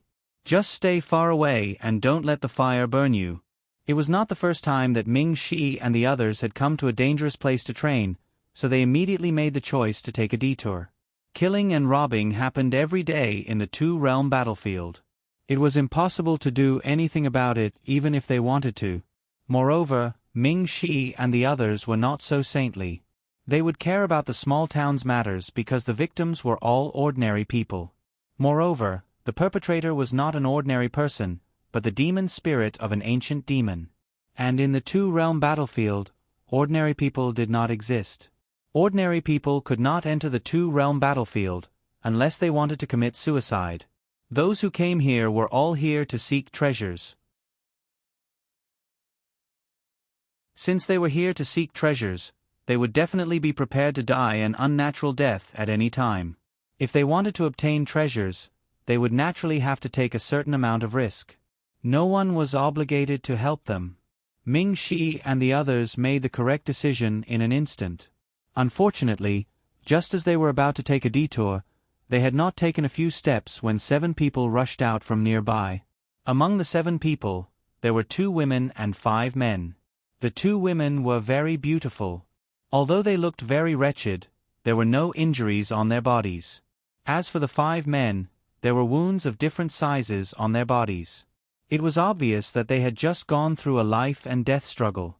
You've come. Come and help us. Among the 2 women, a woman in blue clothes' eyes lit up when she saw Fengwu and the others. She immediately ran towards Ming Shi and the others. They were planning to use them as scapegoats. At this time, even if they said that they did not know that woman and the others, no one would believe them. Ming Shi and the others secretly frowned. They did not expect to encounter such a situation. Behind the 7 people was a group of mercenaries. This group had a total of more than 30 people. Magicians made up a small part of the group, about 10 people. The remaining 20 or so people were all sword masters. These sword masters were all wearing the same sword master uniform. The 30 or so people all wore the same badge. These 30 or so people all looked murderous. Moreover, these people did not look like they were to be trifled with. Their strength was not low. The 7 people who were being chased rushed towards Feng Wu and the others. It seemed that they were determined to drag all of them down with them. Unfortunately, their wishful thinking was destined to fail. Skycliff coldly pulled out his long sword and pointed the tip of the sword at the 7 people who were rushing over. He circulated his ice dough chi to the sword. He did not use any sword moves. He just casually waved his hand and it made people feel an endless chill. It was as if they were about to be frozen. As Skycliff waved his sword, the 7 people simultaneously felt that they could not lift their feet. When they looked down, their feet were actually frozen at the same time. "What are you doing? Let us go." The expressions of the 7 people who were in a hurry to escape changed greatly, especially the lady in blue. She did not expect that she would drag a group of people down with her just to buy some time for them. She did not expect that she would drag a group of people who were not to be trifled with. Any one of them could freeze all 7 of them at the same time with a casual swing of the sword.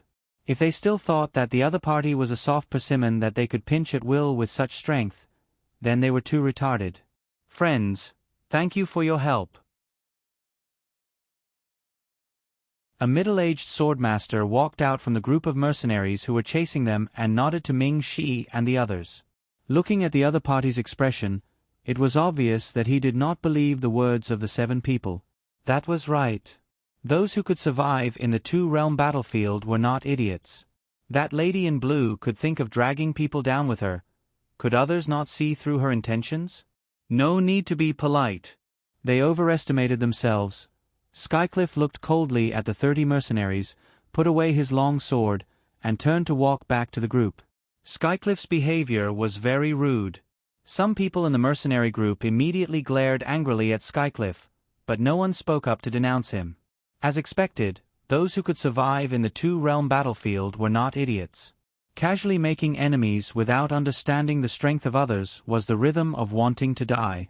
"I am the captain of the 3rd small team of the Inferno mercenary group, Cohen. May I know who you are, my friends?" Cohen was not angered by Skycliff's attitude. Instead, he laughed very straightforwardly. "We are merely students of the Notre Dame du Starlight who have come out for training. Our names are not worth mentioning." Ming Shi said with a faint smile. Ming Shi was the most beautiful among all of them. His beauty was like the gentle moonlight.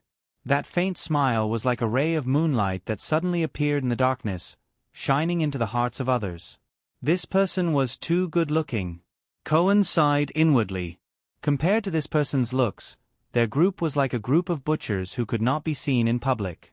Cohen did not suspect anything when he heard that they were students of the Notre Dame du Starlight who had come out for training. After being a mercenary for so many years, he still had this bit of discernment.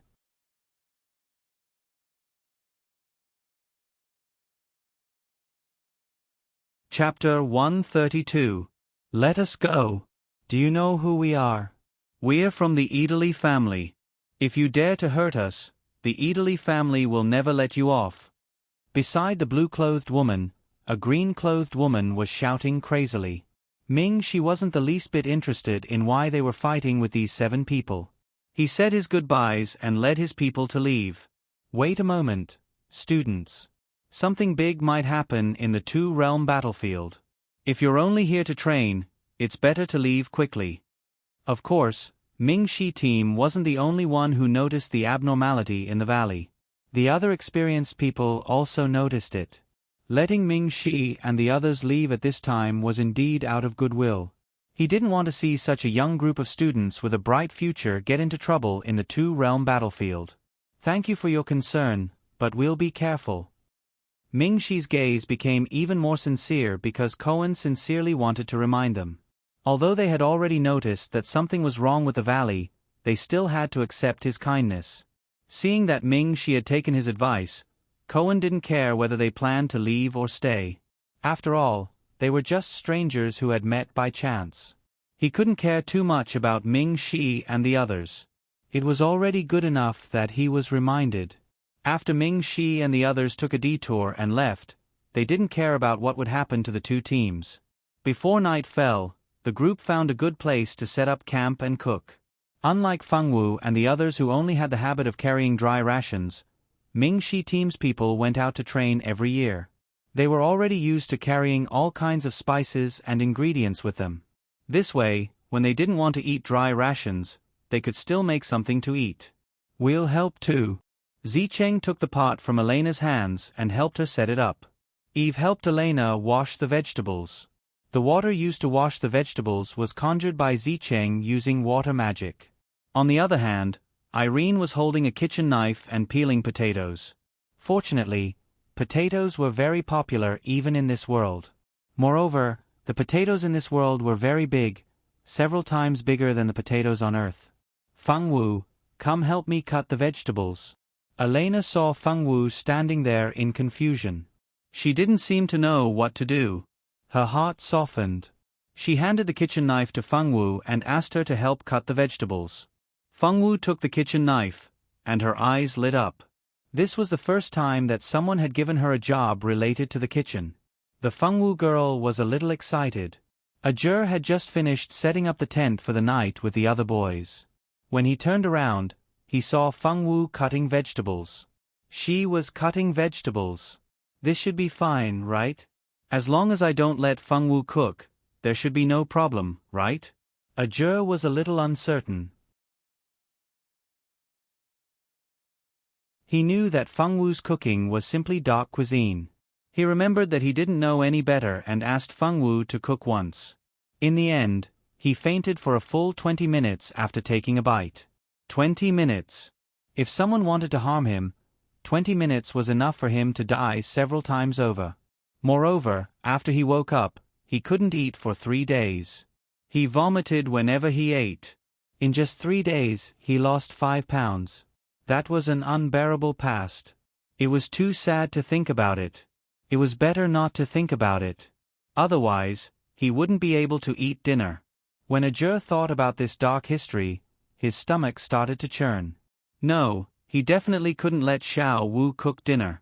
It was too dangerous. This was the two-realm battlefield. If he really fainted in a place like this, he didn't think that he would have any chance of waking up. Any undead or reptile would be able to kill him instantly. "Xiao Wu, are you cooking?"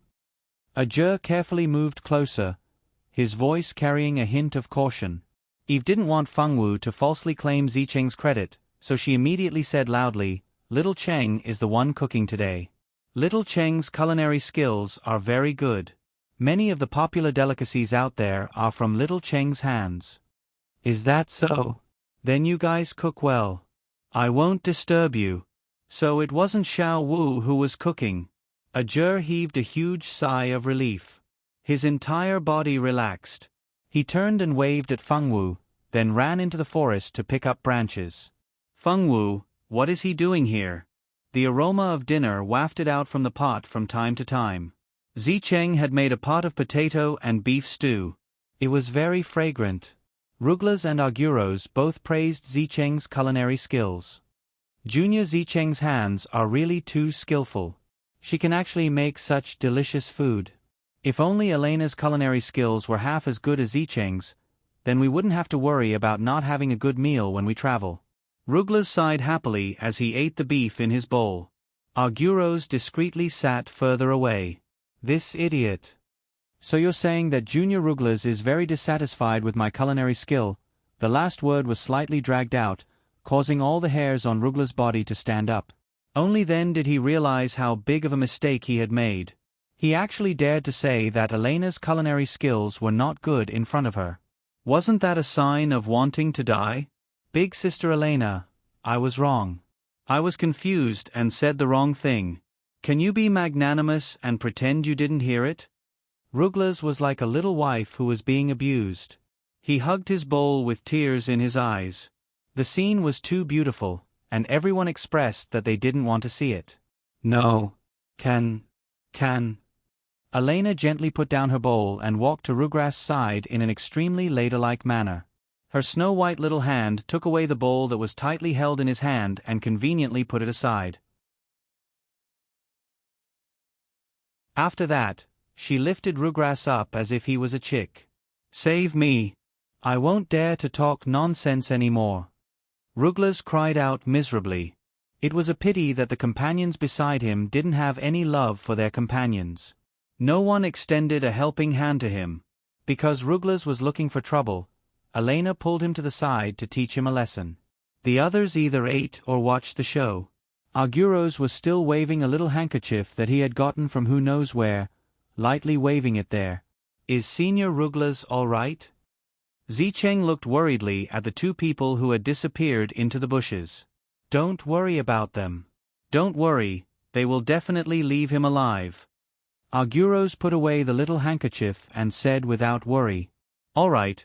Zicheng took back his worries. It seemed like he was thinking too much. A large pot of stewed beef with potato was finished just like that.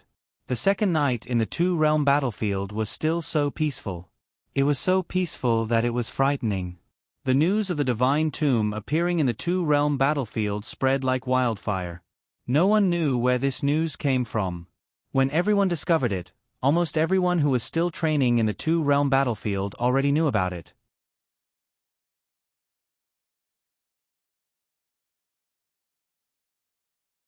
Chapter 133. When Fengwu and the others arrived at the location marked on the map, they were surprised to find that a large group of people had appeared at the entrance of the Tomb of the Gods. This sudden change made Irene and Zicheng completely dumbfounded. Zicheng didn't understand why so many people would appear at this place, while Irene couldn't figure out how the plot had changed. In the original movie, the Tomb of the Gods was discovered by a clan and fought with the female lead, Zicheng. In the end, the female lead, Zicheng, successfully obtained the divine artifact. No one else discovered the location of the Tomb of the Gods. But now, what was going on? Why did so many people know about it? Ming Shi and the others didn't feel anything because they didn't know if anyone else knew about the location of the Tomb of the Gods. Most importantly, they didn't know that it was a Tomb of the Gods. Zicheng had always held back and didn't reveal everything. The two-realm battlefield was very, very big. Many people came here to train. Those who could survive here for a long time were all experts. These experts all had the same confidence in their own strength.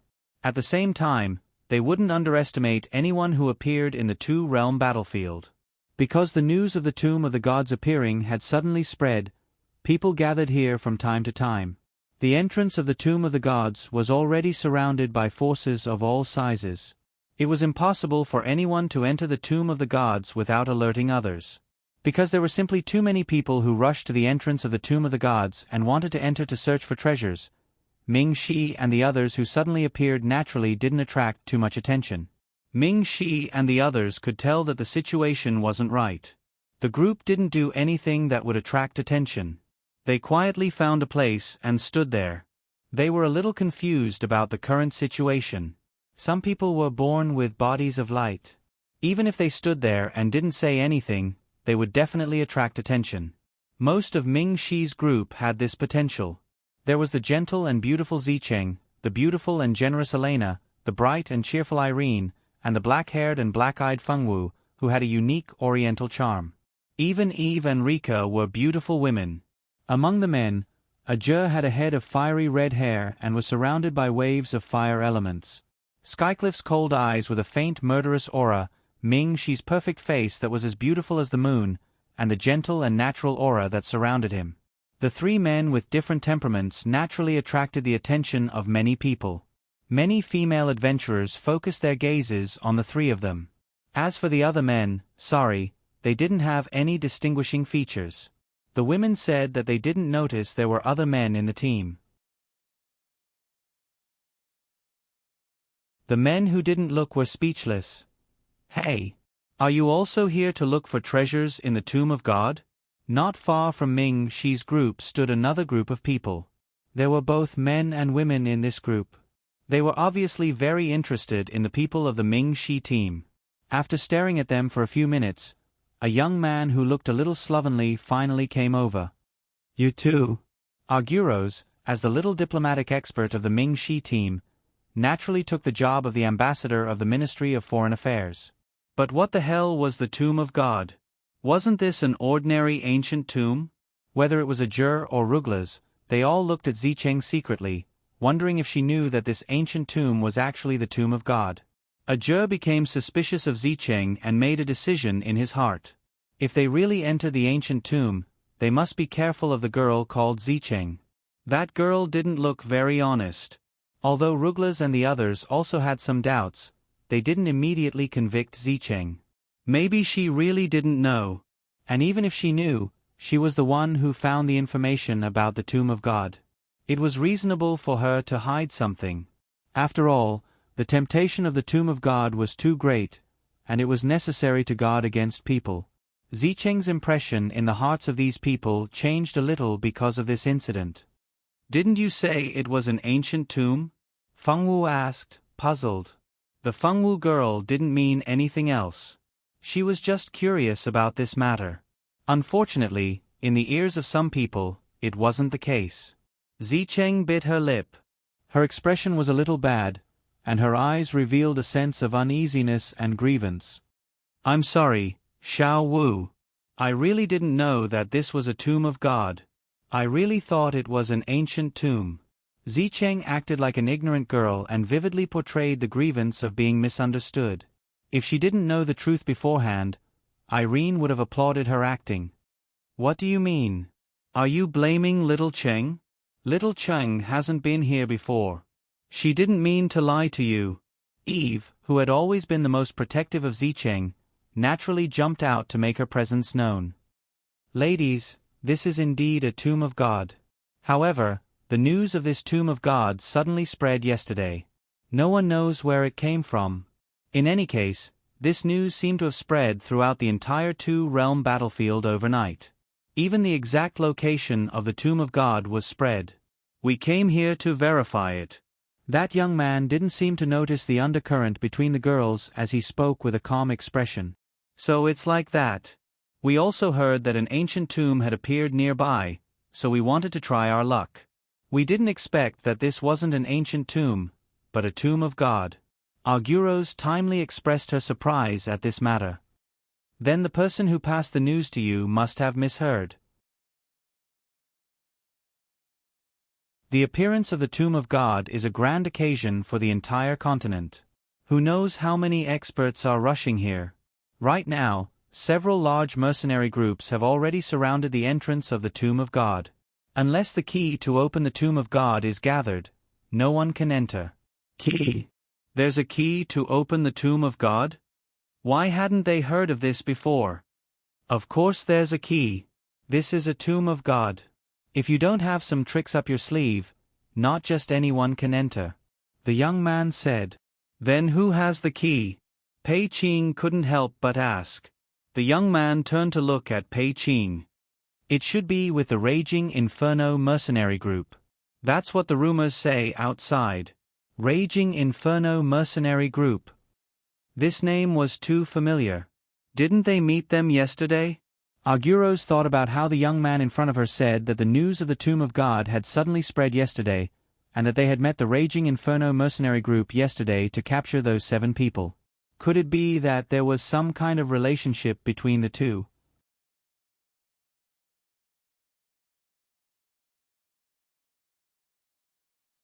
Chapter 134. Just yesterday, a young mercenary from the Vicious Flames mercenary group found a small piece of iron on a corpse that had been dead for many years. This incident happened to be seen by 7 youths from the Italy family who were passing by. The 7 of them joined forces to snatch the small iron plate from the hands of the young mercenary. The other 7 youths did not know what the small iron plate was at first. They only saw the young mercenary find it on the corpse. In the spirit of not letting go of any good things, no matter how small a mosquito was, it was still meat. The 7 youths then took action to snatch the item from the young mercenary. Originally, they wanted to kill him to silence him. After all, The Vicious Flames mercenary group was a large mercenary group with more than 300 people. It was not an unknown small force. Unfortunately, just as they were about to silence them, the people of the Blazing Fire mercenary group appeared. How could their own mercenary group be bullied? Naturally, the leader of the third squad, Cohen, immediately led the mercenaries who were out for training to chase after them. On the way, they happened to meet Feng Wu and the others, and as a result, they dug their own graves. In fact, in the original work, Feng Wu and the others did not appear in that place. Because the 7 youths met the large team of the Italy family in time, naturally they were not caught by the Vicious Flames mercenary group.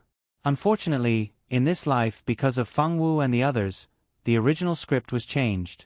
The small iron plate that should have fallen into the hands of the Italy family was snatched away by the Vicious Flames mercenary group. After the small iron plate was snatched away, the trajectory of history naturally changed. After getting the iron plate, the Italy family, who should have come to explore the tomb of the god of sin alone, lost the key to enter the tomb of the god of sin. When the Raging Inferno mercenary group first snatched back the small piece of iron, they didn't know the use of the small piece of iron at all. If they knew, they would definitely not care about the Italy family and would just beat them up and let them go. Most likely, they would have already killed them. If they killed them, the matter of the tomb of the god of sin would naturally not spread to the outside world. That's right, the ones who spread the news about the divine tomb were the members of the Italy family. After the 7 youths met the elders of their family, they naturally told them about how the Raging Flames mercenary group had snatched the key to the divine tomb that belonged to their family. The people of the Adori family were naturally angry. Since they couldn't get it, they couldn't let the people of the Raging Flames mercenary group monopolize it. Therefore, they spread the news of the tomb of the god of sin's appearance without benefiting themselves. Because during their escape, one of them had stained the metal plate with his blood. Therefore, they had already looked through the map and successfully found the location marked on the map. In order to not let the Vicious Flames mercenary group pass by, and in order to have a fair share of the loot, they did not hesitate to stab the Vicious Flames mercenary group in the back. By the time that small mercenary from the Vicious Fire mercenary group was bleeding from his wound, causing the small piece of metal to reveal its true appearance, it was already too late to salvage the situation. Those 7 people had already been released, and had successfully joined up with his family's main forces. When the Vicious Flames mercenary group sharpened their swords and prepared to go to the tomb of the god of sin's treasure hunt, the news of the tomb of the god of sin's appearance had already spread throughout the entire 2-realm battlefield. This was really a sad story. Now, Feng Wu and the others naturally didn't know about this inside story. Now, Aguros was using his eloquence to get more inside information from the young man who had taken the initiative to talk to him. The news that the key is in the hands of the Vicious Flames mercenary group was also spread out together with the news of the tomb of the god of sin. Elena felt that she smelled the scent of a conspiracy. That's right, it was spread out together. We were originally guessing whether the Vicious Flames mercenary group had offended someone, so there was such a rumor. They wanted us adventurers who wanted to hunt for treasure to help them go against the Vicious Flames mercenary group. But after later observation, we found that the key might really be in the hands of the Vicious Flames mercenary group. The person who spread the news might not be lying. After this news was confirmed, many large mercenary groups had already gotten in touch with the Vicious Flames mercenary group. The situation of several large mercenary groups surrounding the entrance of the tomb of the god of sin was the result of their discussion. Thank you for telling us so much, brother. If it weren't for you, we still wouldn't have understood the situation. Aguros said with a smile. You don't have to be so polite. This news is known to everyone now. It's not a secret at all. The young man waved his hand and said with an indifferent expression, Ajur, are we still going in? Feng Wu pulled on Ajur's clothes and asked with uncertainty. Don't you want to go? Ajur lowered his head and looked at the uneasy girl. Not really. It's just that the tomb of the god of sin is very dangerous. Feng Wu had read many books and naturally knew what kind of place the tomb of the god of sin was. It was the tomb that the god of sin built for himself with his last breath before he died. There were countless benefits in the tomb of the god of sin, and naturally, there were endless dangers. It was written in the book that every time the tomb of the god of sin was opened, countless mages and swordmasters would fall inside. Feng Wu looked at Ming Shi with some uneasiness and pursed her lips.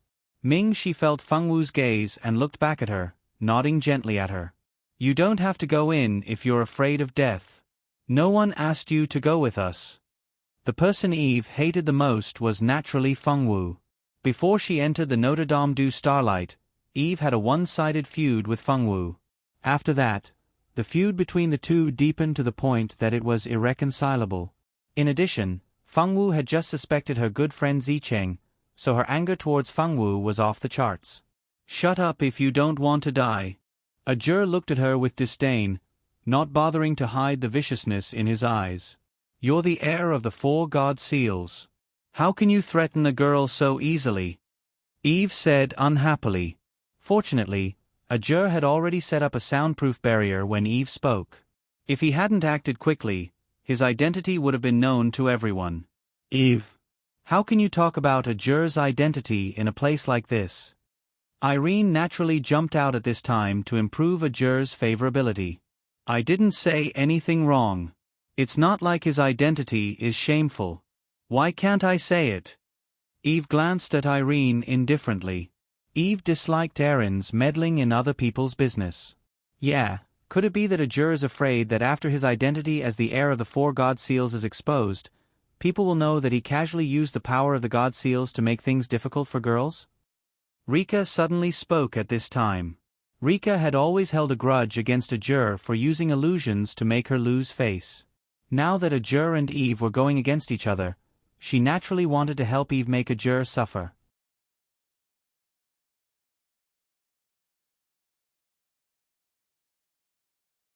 Chapter 135.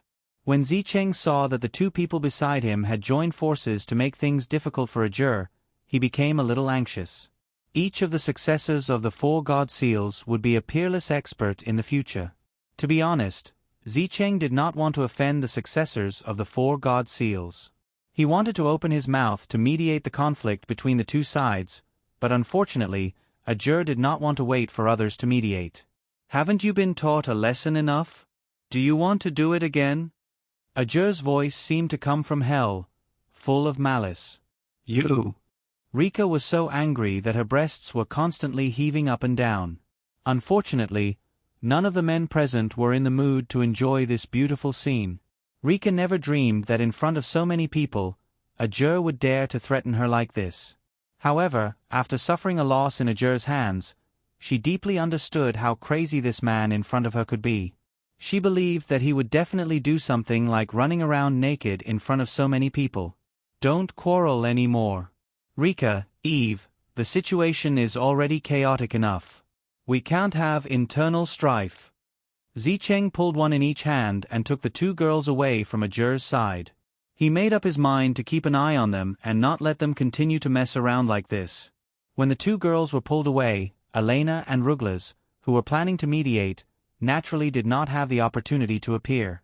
After Arguros and the young man who took the initiative to talk to them, they finally had a new understanding of the situation in the tomb of the god of sin. Look, the people of the Italy family have arrived. I didn't think that even the people of the Italy family would also come. Now the chances of getting the artifact are even smaller. Come on, you still want the artifact? I only want to find some magic books or spirit fruits in the tomb of the god of sin, and I will be satisfied. So many people have come, it seems that more people will come later. I don't know what the people of the Vicious Flames mercenary group are thinking. Why haven't they opened the tomb of the god of sin? When more people come, the situation will only become more chaotic. Yeah, why haven't they opened the tomb of the gods yet? The surrounding people were discussing animatedly. The tomb of the god of sin had not been open for a long time, and they saw that there were constantly big forces coming over to take a share of the loot. They were so flustered that they felt as if they were being scratched by cats. In the midst of everyone's discussion, the people of the Adori family walked over in an imposing manner. The middle-aged man walking at the front was wearing a black magic robe. The magic elements around his body were very active. One could feel the magic aura coming from his body, making people not dare to underestimate his strength. Walking behind the middle-aged man were a few people who were about the same age as him. Some of them were holding magic staffs, while others were holding long swords. Every single one of them was emitting a powerful aura. About 30 people walked directly into the crowd. Although there weren't many people from the Italy family, no one dared to underestimate the strength of this family. After all, they were a famous family in the Soya Empire. That was a family that had the protection of a sorcerer. In the Soya Empire, there were not many people who dared to offend the Idori family.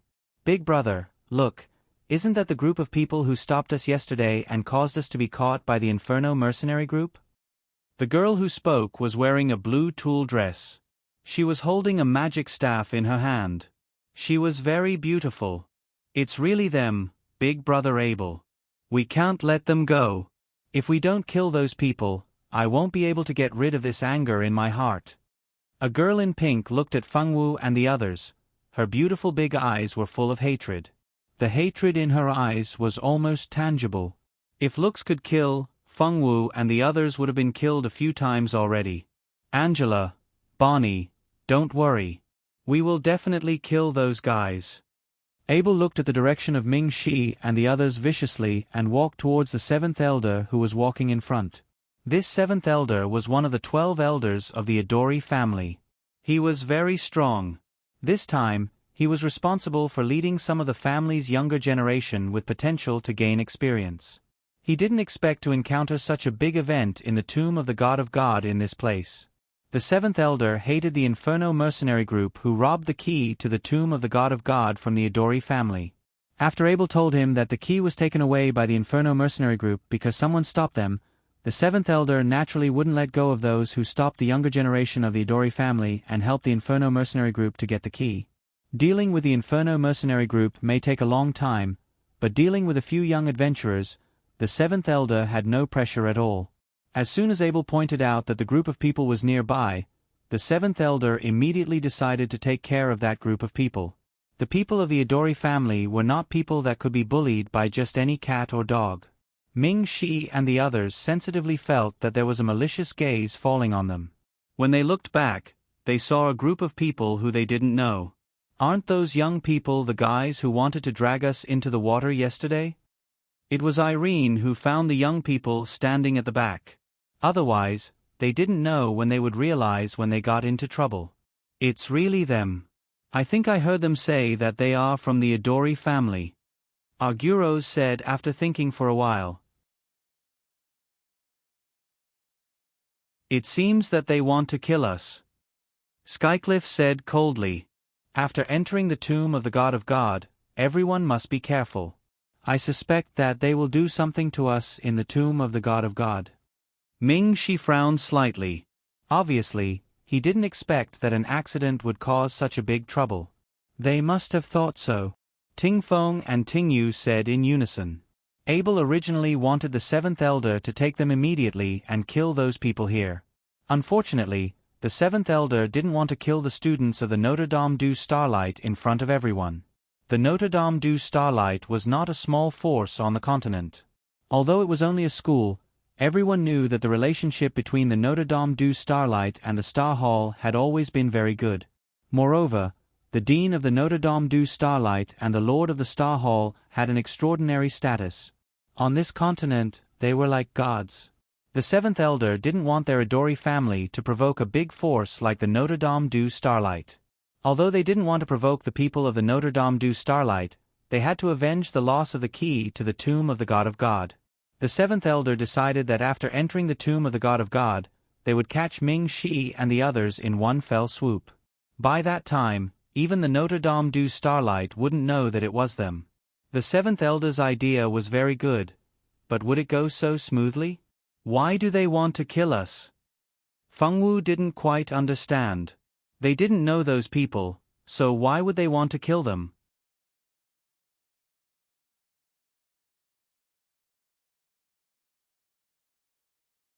Chapter 136. Some people can't be reasoned with. They don't need a reason to kill. If you meet such lunatics in the future, don't be polite to them. Ajur took this opportunity to educate the naive Feng Wu. Feng Wu nodded. She understood that those who wanted to kill for no reason were lunatics. Ming she secretly approved of Ajur's education of Fengwu. Although they had only known each other for a few days, Ming she had already seen that this girl was too naive.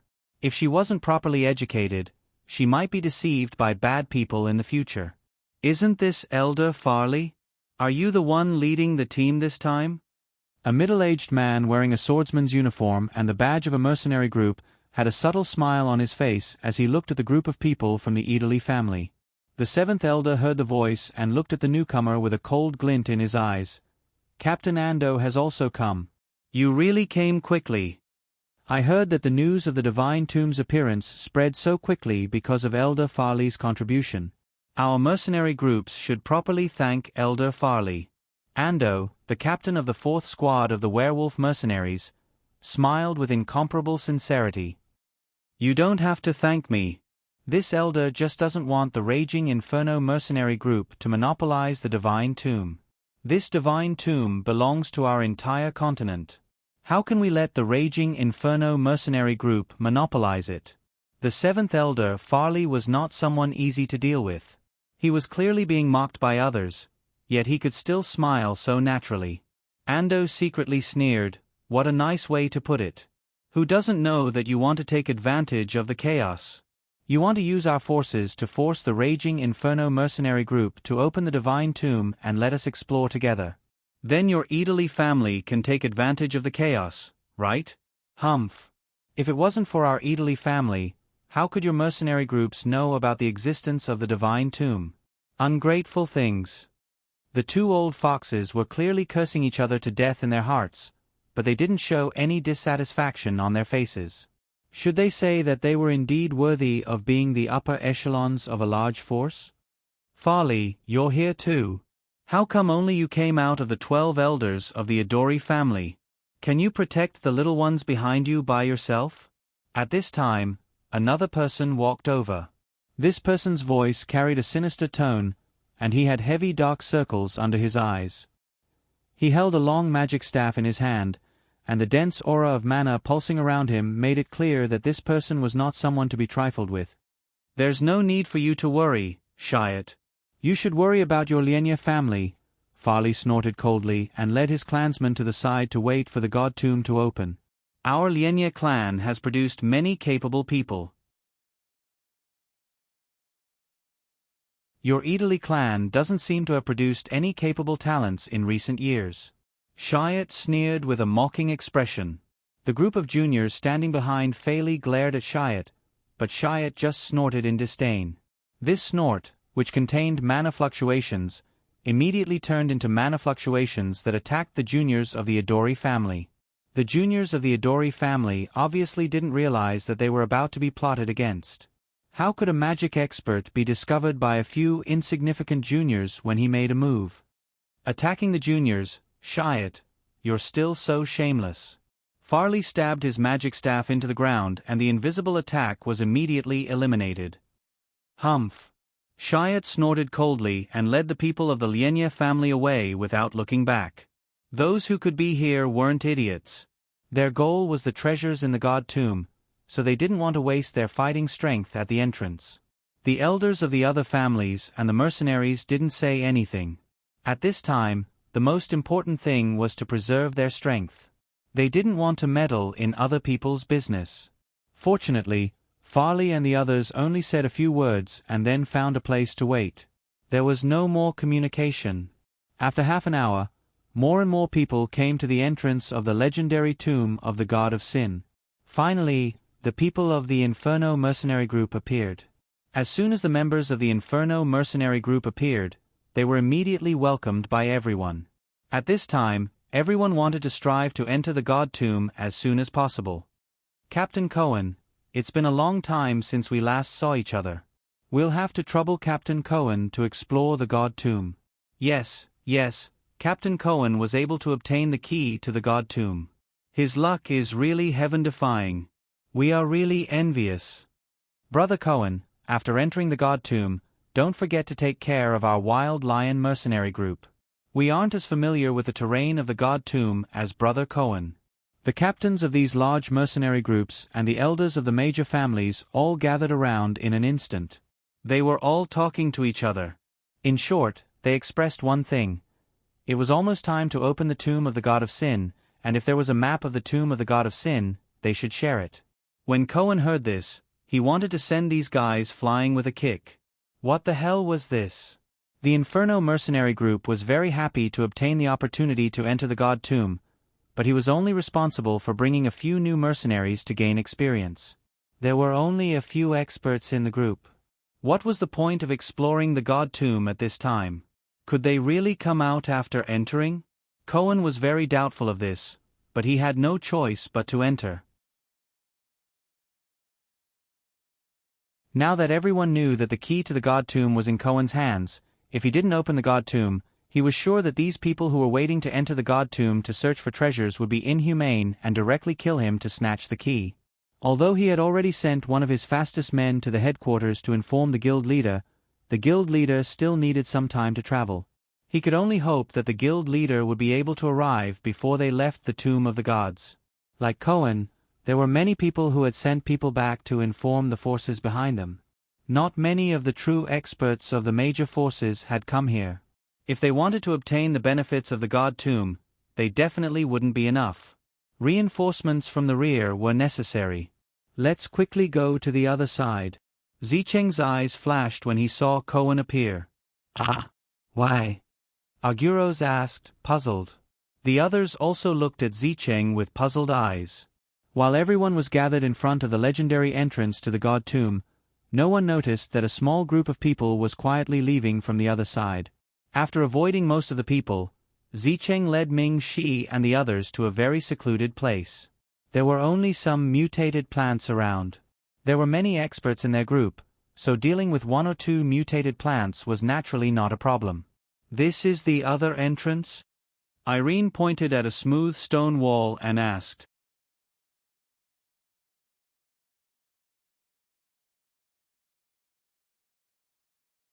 Chapter 137. That's right, this is the place. I obtained 2 maps from the metal piece and both maps recorded 2 different entrances. That entrance is relatively safe, but this entrance is a random teleportation entrance. If we enter from here, we will be randomly teleported to a certain place. It's possible that we will be teleported to a dangerous place. Originally, I didn't want to take this path, but there are too many people crowding around the other entrance.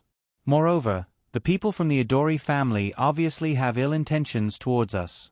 It's too dangerous to take the same path as them, so I thought that we might as well take this path and try it. Zicheng indeed didn't want to take this path at first. She wanted to take the safer path, but it was a pity that there were too many people taking the safe path. If they found something good and started fighting, with so many people fighting together, it would be very disadvantageous for them since they had too few people on their side. In that case, it would be better to take the more random path and take a gamble. Junior Zicheng has a point. If we were to squeeze into the same path with so many people, even the safest path would become unsafe. It's better to try the other path. Elena had always had an adventurous temperament. She didn't care about random teleportation at all. Alright, we'll go in from this entrance. After entering, you guys must be extra careful. The tomb of the god of sin is a very dangerous place. As a senior, Ming Shi naturally had to remind his juniors, as well as Ting Feng, Ting Yu, and Pei Qing whom he had just met not long ago. Although the 3 of them didn't have any relationship with them, they had been together for a long time and could be considered friends. After being reminded, the few of them naturally nodded obediently. Feng Wu looked at Ming Shi obediently, her eyes sparkling. Ming Shi ignored her fervent gaze. He was now used to being molested by Feng Wu's gaze from time to time. Suddenly, there was a tremor between heaven and earth. Ming Shi and the others immediately guessed that Cohen had opened another entrance to the tomb of the god of sin. Zicheng took out a small iron plate and pointed it at the smooth mountain wall. When the iron plate was pointed at the mountain wall, it suddenly emitted a white light. Then, on the originally smooth mountain wall, a black hole suddenly appeared. The hole was very dark and they could feel the powerful energy inside the black hole. Ming Shi and the others exchanged careful glances and then walked into the black hole one by one. After a while, Feng Wu held her dizzy head and found herself surrounded by a large group of magical beasts. Yes, there was a large group of magical beasts around, and some of them were even the same kind of magical beast. Feng Wu had seen this kind of magical beast in a book before. It was a four-winged magic goat, a high-level fire-type magical beast. Their mouth and body burned with raging flames all year round. Their four wings were also made of fire feathers. According to the novel, these fire feathers could all be used to attack their enemies. A high-level magical beast like the four-winged magic goat was not commonly seen under normal circumstances. Unless one went to a place where magical beasts lived together, there was probably a chance of encountering it. The place where high-level magical beasts lived was very dangerous, so dangerous that it was comparable to the few great danger zones. Feng Wu looked around and found that other than her, there were no other humans around. Did they get separated? Feng Wu blinked. She was not used to it. Fortunately, she grew up on Mount Yuehua since she was young, so she quickly adapted to the feeling of being alone. The high-level magical beasts, the four-winged magic goat, already knew that there was a human invading their territory. Originally, these magical beasts wanted to directly kill that blind human, but when they felt Feng Wu's aura, these originally ferocious high-level magical beasts immediately changed their minds. This human's aura smells really good. I want to be friends with her. Me too, the aura of this human feels really comfortable. Who is this human? Why don't I want to fight with her at all? Dozens of four-winged magic goat, big and small, old and young, all curiously looked at Feng Wu. Those mature magical beasts still had a certain resistance to Feng Wu's aura, so they didn't immediately rush over to ask for a hug. Those little magical beasts didn't have this kind of willpower. They wagged their tails and ran over to Feng Wu's feet with their four short legs. The little guys gently bit Feng Wu's skirt with their teeth, begging to be hugged and caressed. Feng Wu narrowed her eyes and the corner of her mouth hooked up. Feng Wu liked to get along with little animals the most. Although the animals in this world looked a little strange and had a strong lethality, it couldn't stop Feng Wu from liking these little guys. Feng Wu wasn't afraid of the flames on the little guys' bodies at all. She lowered her head and touched their backs, then played with their little wings. The little guys happily bleated. The mature magical beasts, who were originally worried that Feng Wu would hurt the little guys, were completely relieved after seeing that Feng Wu wasn't afraid of the flames on the little beasts' bodies. The flames on the fire-type magical beasts had spirituality. When they weren't attacking, as long as you had good intentions and didn't have any evil thoughts, the flames on the magical beasts' bodies wouldn't be able to hurt you. Instead, you would only taste the pain of being burned by the spiritual fire. Feng Wu wasn't afraid of the flames on their bodies, which proved that Feng Wu was a person with a pure mind and didn't have any evil thoughts. It was impossible for people with evil thoughts to not be burned. Even if the strength of the little beasts was still very low, it was impossible for the flames on their bodies to be completely ineffective against humans. Feng Wu's friendliness to the little beasts, as well as the fact that she wasn't afraid of the spiritual fire on their bodies, quickly won the favor of the magical beasts. After discovering that Feng Wu could actually understand their words, the magical beasts were even happier.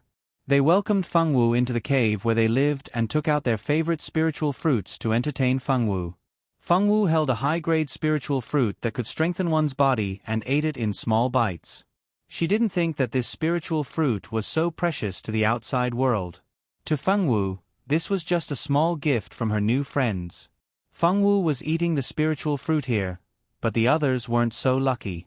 A Zhe fell into a swamp and almost sank to death. Ting Feng and Ting Yu were lucky enough to fall into a forest, but the forest was so big that they didn't know where they were at all. Pei Qing fell into the nest of a flying magical beast. Fortunately, the flying magical beast wasn't at home, so Pei Qing directly ran away. Eve and Elena fell together, and both of them fell into a pool.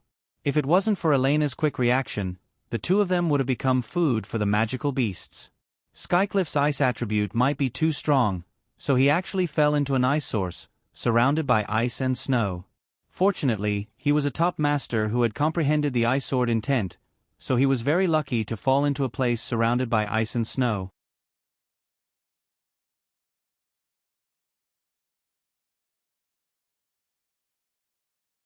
Chapter 138. Zicheng fell into a ruin, surrounded by collapsed buildings. There was no one around, so it was relatively safe. On the other hand, Erin landed in a medicinal field. There were a lot of rare herbs that were hard to find in the outside world. Erin's space absorbed a lot of these rare herbs. She was the luckiest among all of them. Rika, on the other hand, was lucky enough to fall together with Ruggrass. When the two of them fell, they actually fell into a snake nest. After a bitter battle, they managed to escape. Arguros was a bit unlucky. He fell into a desert, and from time to time, scorpions would come out of the sand and chase after him. As for Ming Shi, he directly appeared at the mouth of a volcano, and almost directly fell into the volcano and burned to death. His luck was relatively bad. Because Ming Shi's group was randomly teleported, except for a few people who met together, most of them were scattered. In this mysterious divine tomb, each of them began to embark on their own path of treasure hunting. Fengwu enjoyed a feast of spirit fruits under the warm hospitality of the four-winged demonic goats. The four-winged demonic goats were worthy of being natives of the divine tomb. They naturally knew where the spirit fruits grew. Fengwu ate and took. She was very happy. Xiao Wu, you have to be careful. This divine tomb is very dangerous. Although there is a god's inheritance here, there are also fatal dangers. Our four-winged demonic goats have lived here for generations, but there are still many places that even we don't dare to go. In short, this place is very dangerous. You have to be careful. You can't just wander around, okay?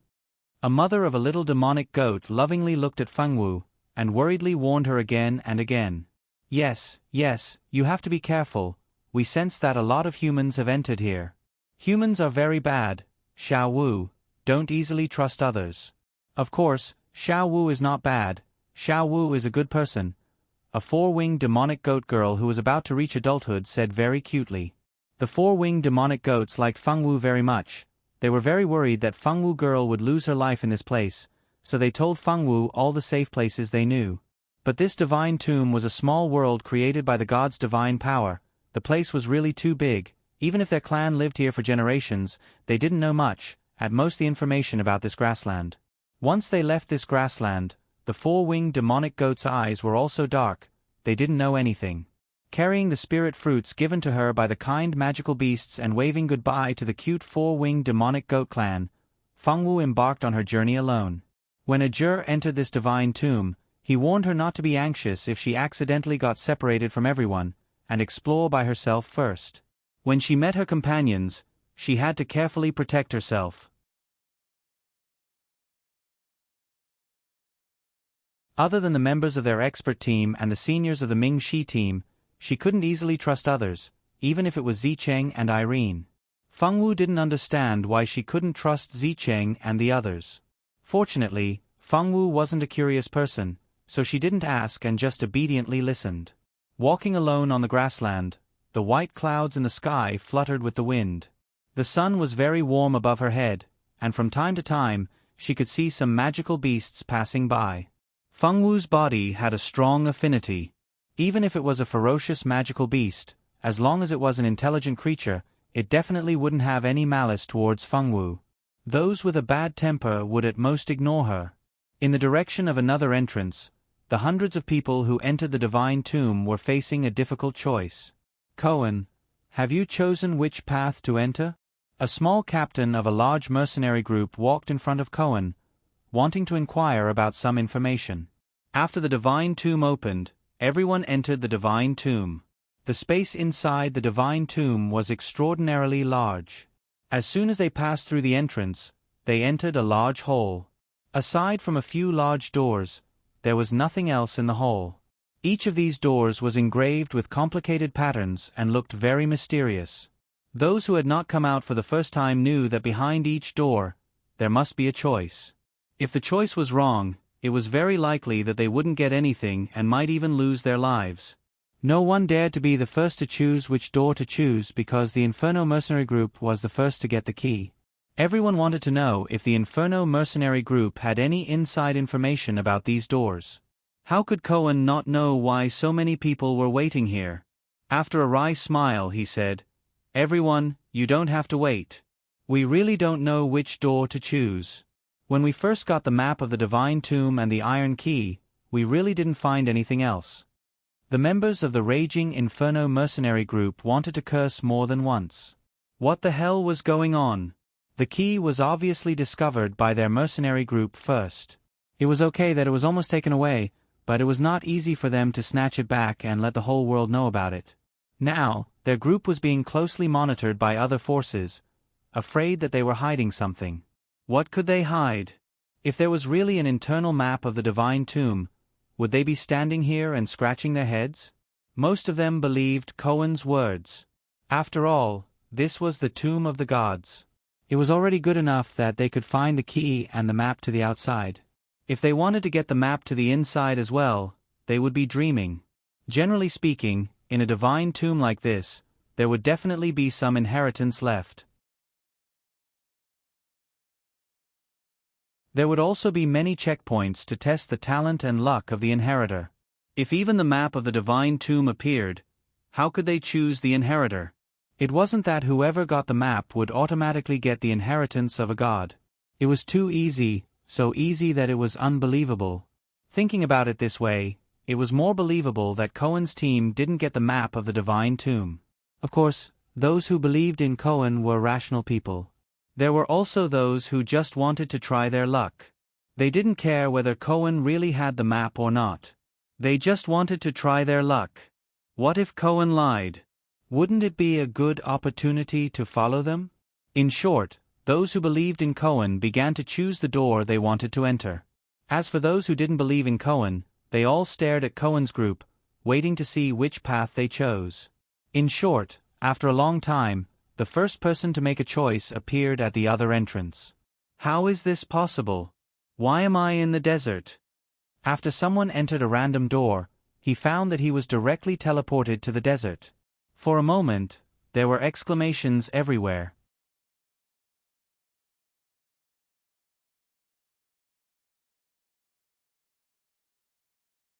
Chapter 139. This is a grassland? It really deserves to be called the Tomb of the Gods. It can actually form its own space. On a vast and boundless grassland. Wow! What is this place? It's so cold. It's really killing me. On an ice field covered in ice and snow. Why is there water everywhere? Oh my God! Are we going out to sea? On an endless ocean. It's so hot. It's a volcano. Oh my God! Near the crater of the volcano, behind each door was a different world. Which world one would end up in was entirely up to luck. After everyone had chosen to enter a door, a voice filled with boundless majesty rang out in the sky. This voice seemed to come from the ninth heaven, with supreme majesty and power passed into everyone's ears. Congratulations to you adventurers. First of all, congratulations to you for finding this place. This is the last place where I, Caven, slept. I don't know how many tens of thousands of years I have been sleeping here. You are the first humans to enter this place. Tens of thousands of years ago, I was just an ordinary weak human like you. Later, after diligent practice, I finally broke through the void and successfully ascended to the divine realm, becoming an acquired god. I thought that after becoming a god, I would have eternal life. I didn't expect that the war between gods and devils would suddenly break out. Many of us gods fell here. I, Caven, was obsessed with practicing magic all my life. In my life, I didn't accept a disciple, nor did I leave my inheritance. This god didn't want my inheritance to be severed. Before I died, I used the last of my strength to build this temple. Whoever can pass this god's test will become my ultimate inheritor. There's really an inheritance. I really didn't expect it. I just wanted to try my luck. The inheritance is useless to us swordmasters. If I had known earlier, I wouldn't have come in. Are you stupid? Even if we swordmasters can't get this inheritance, there are many good things in this mysterious place.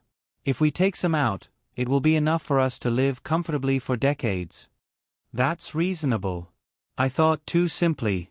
Hearing the words of the god from Caven, the magicians were boiling.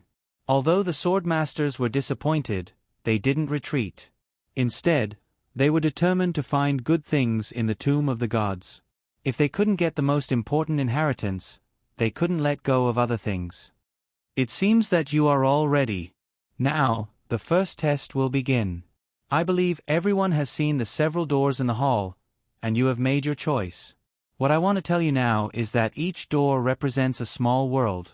After you enter the small world, you will encounter all kinds of dangers.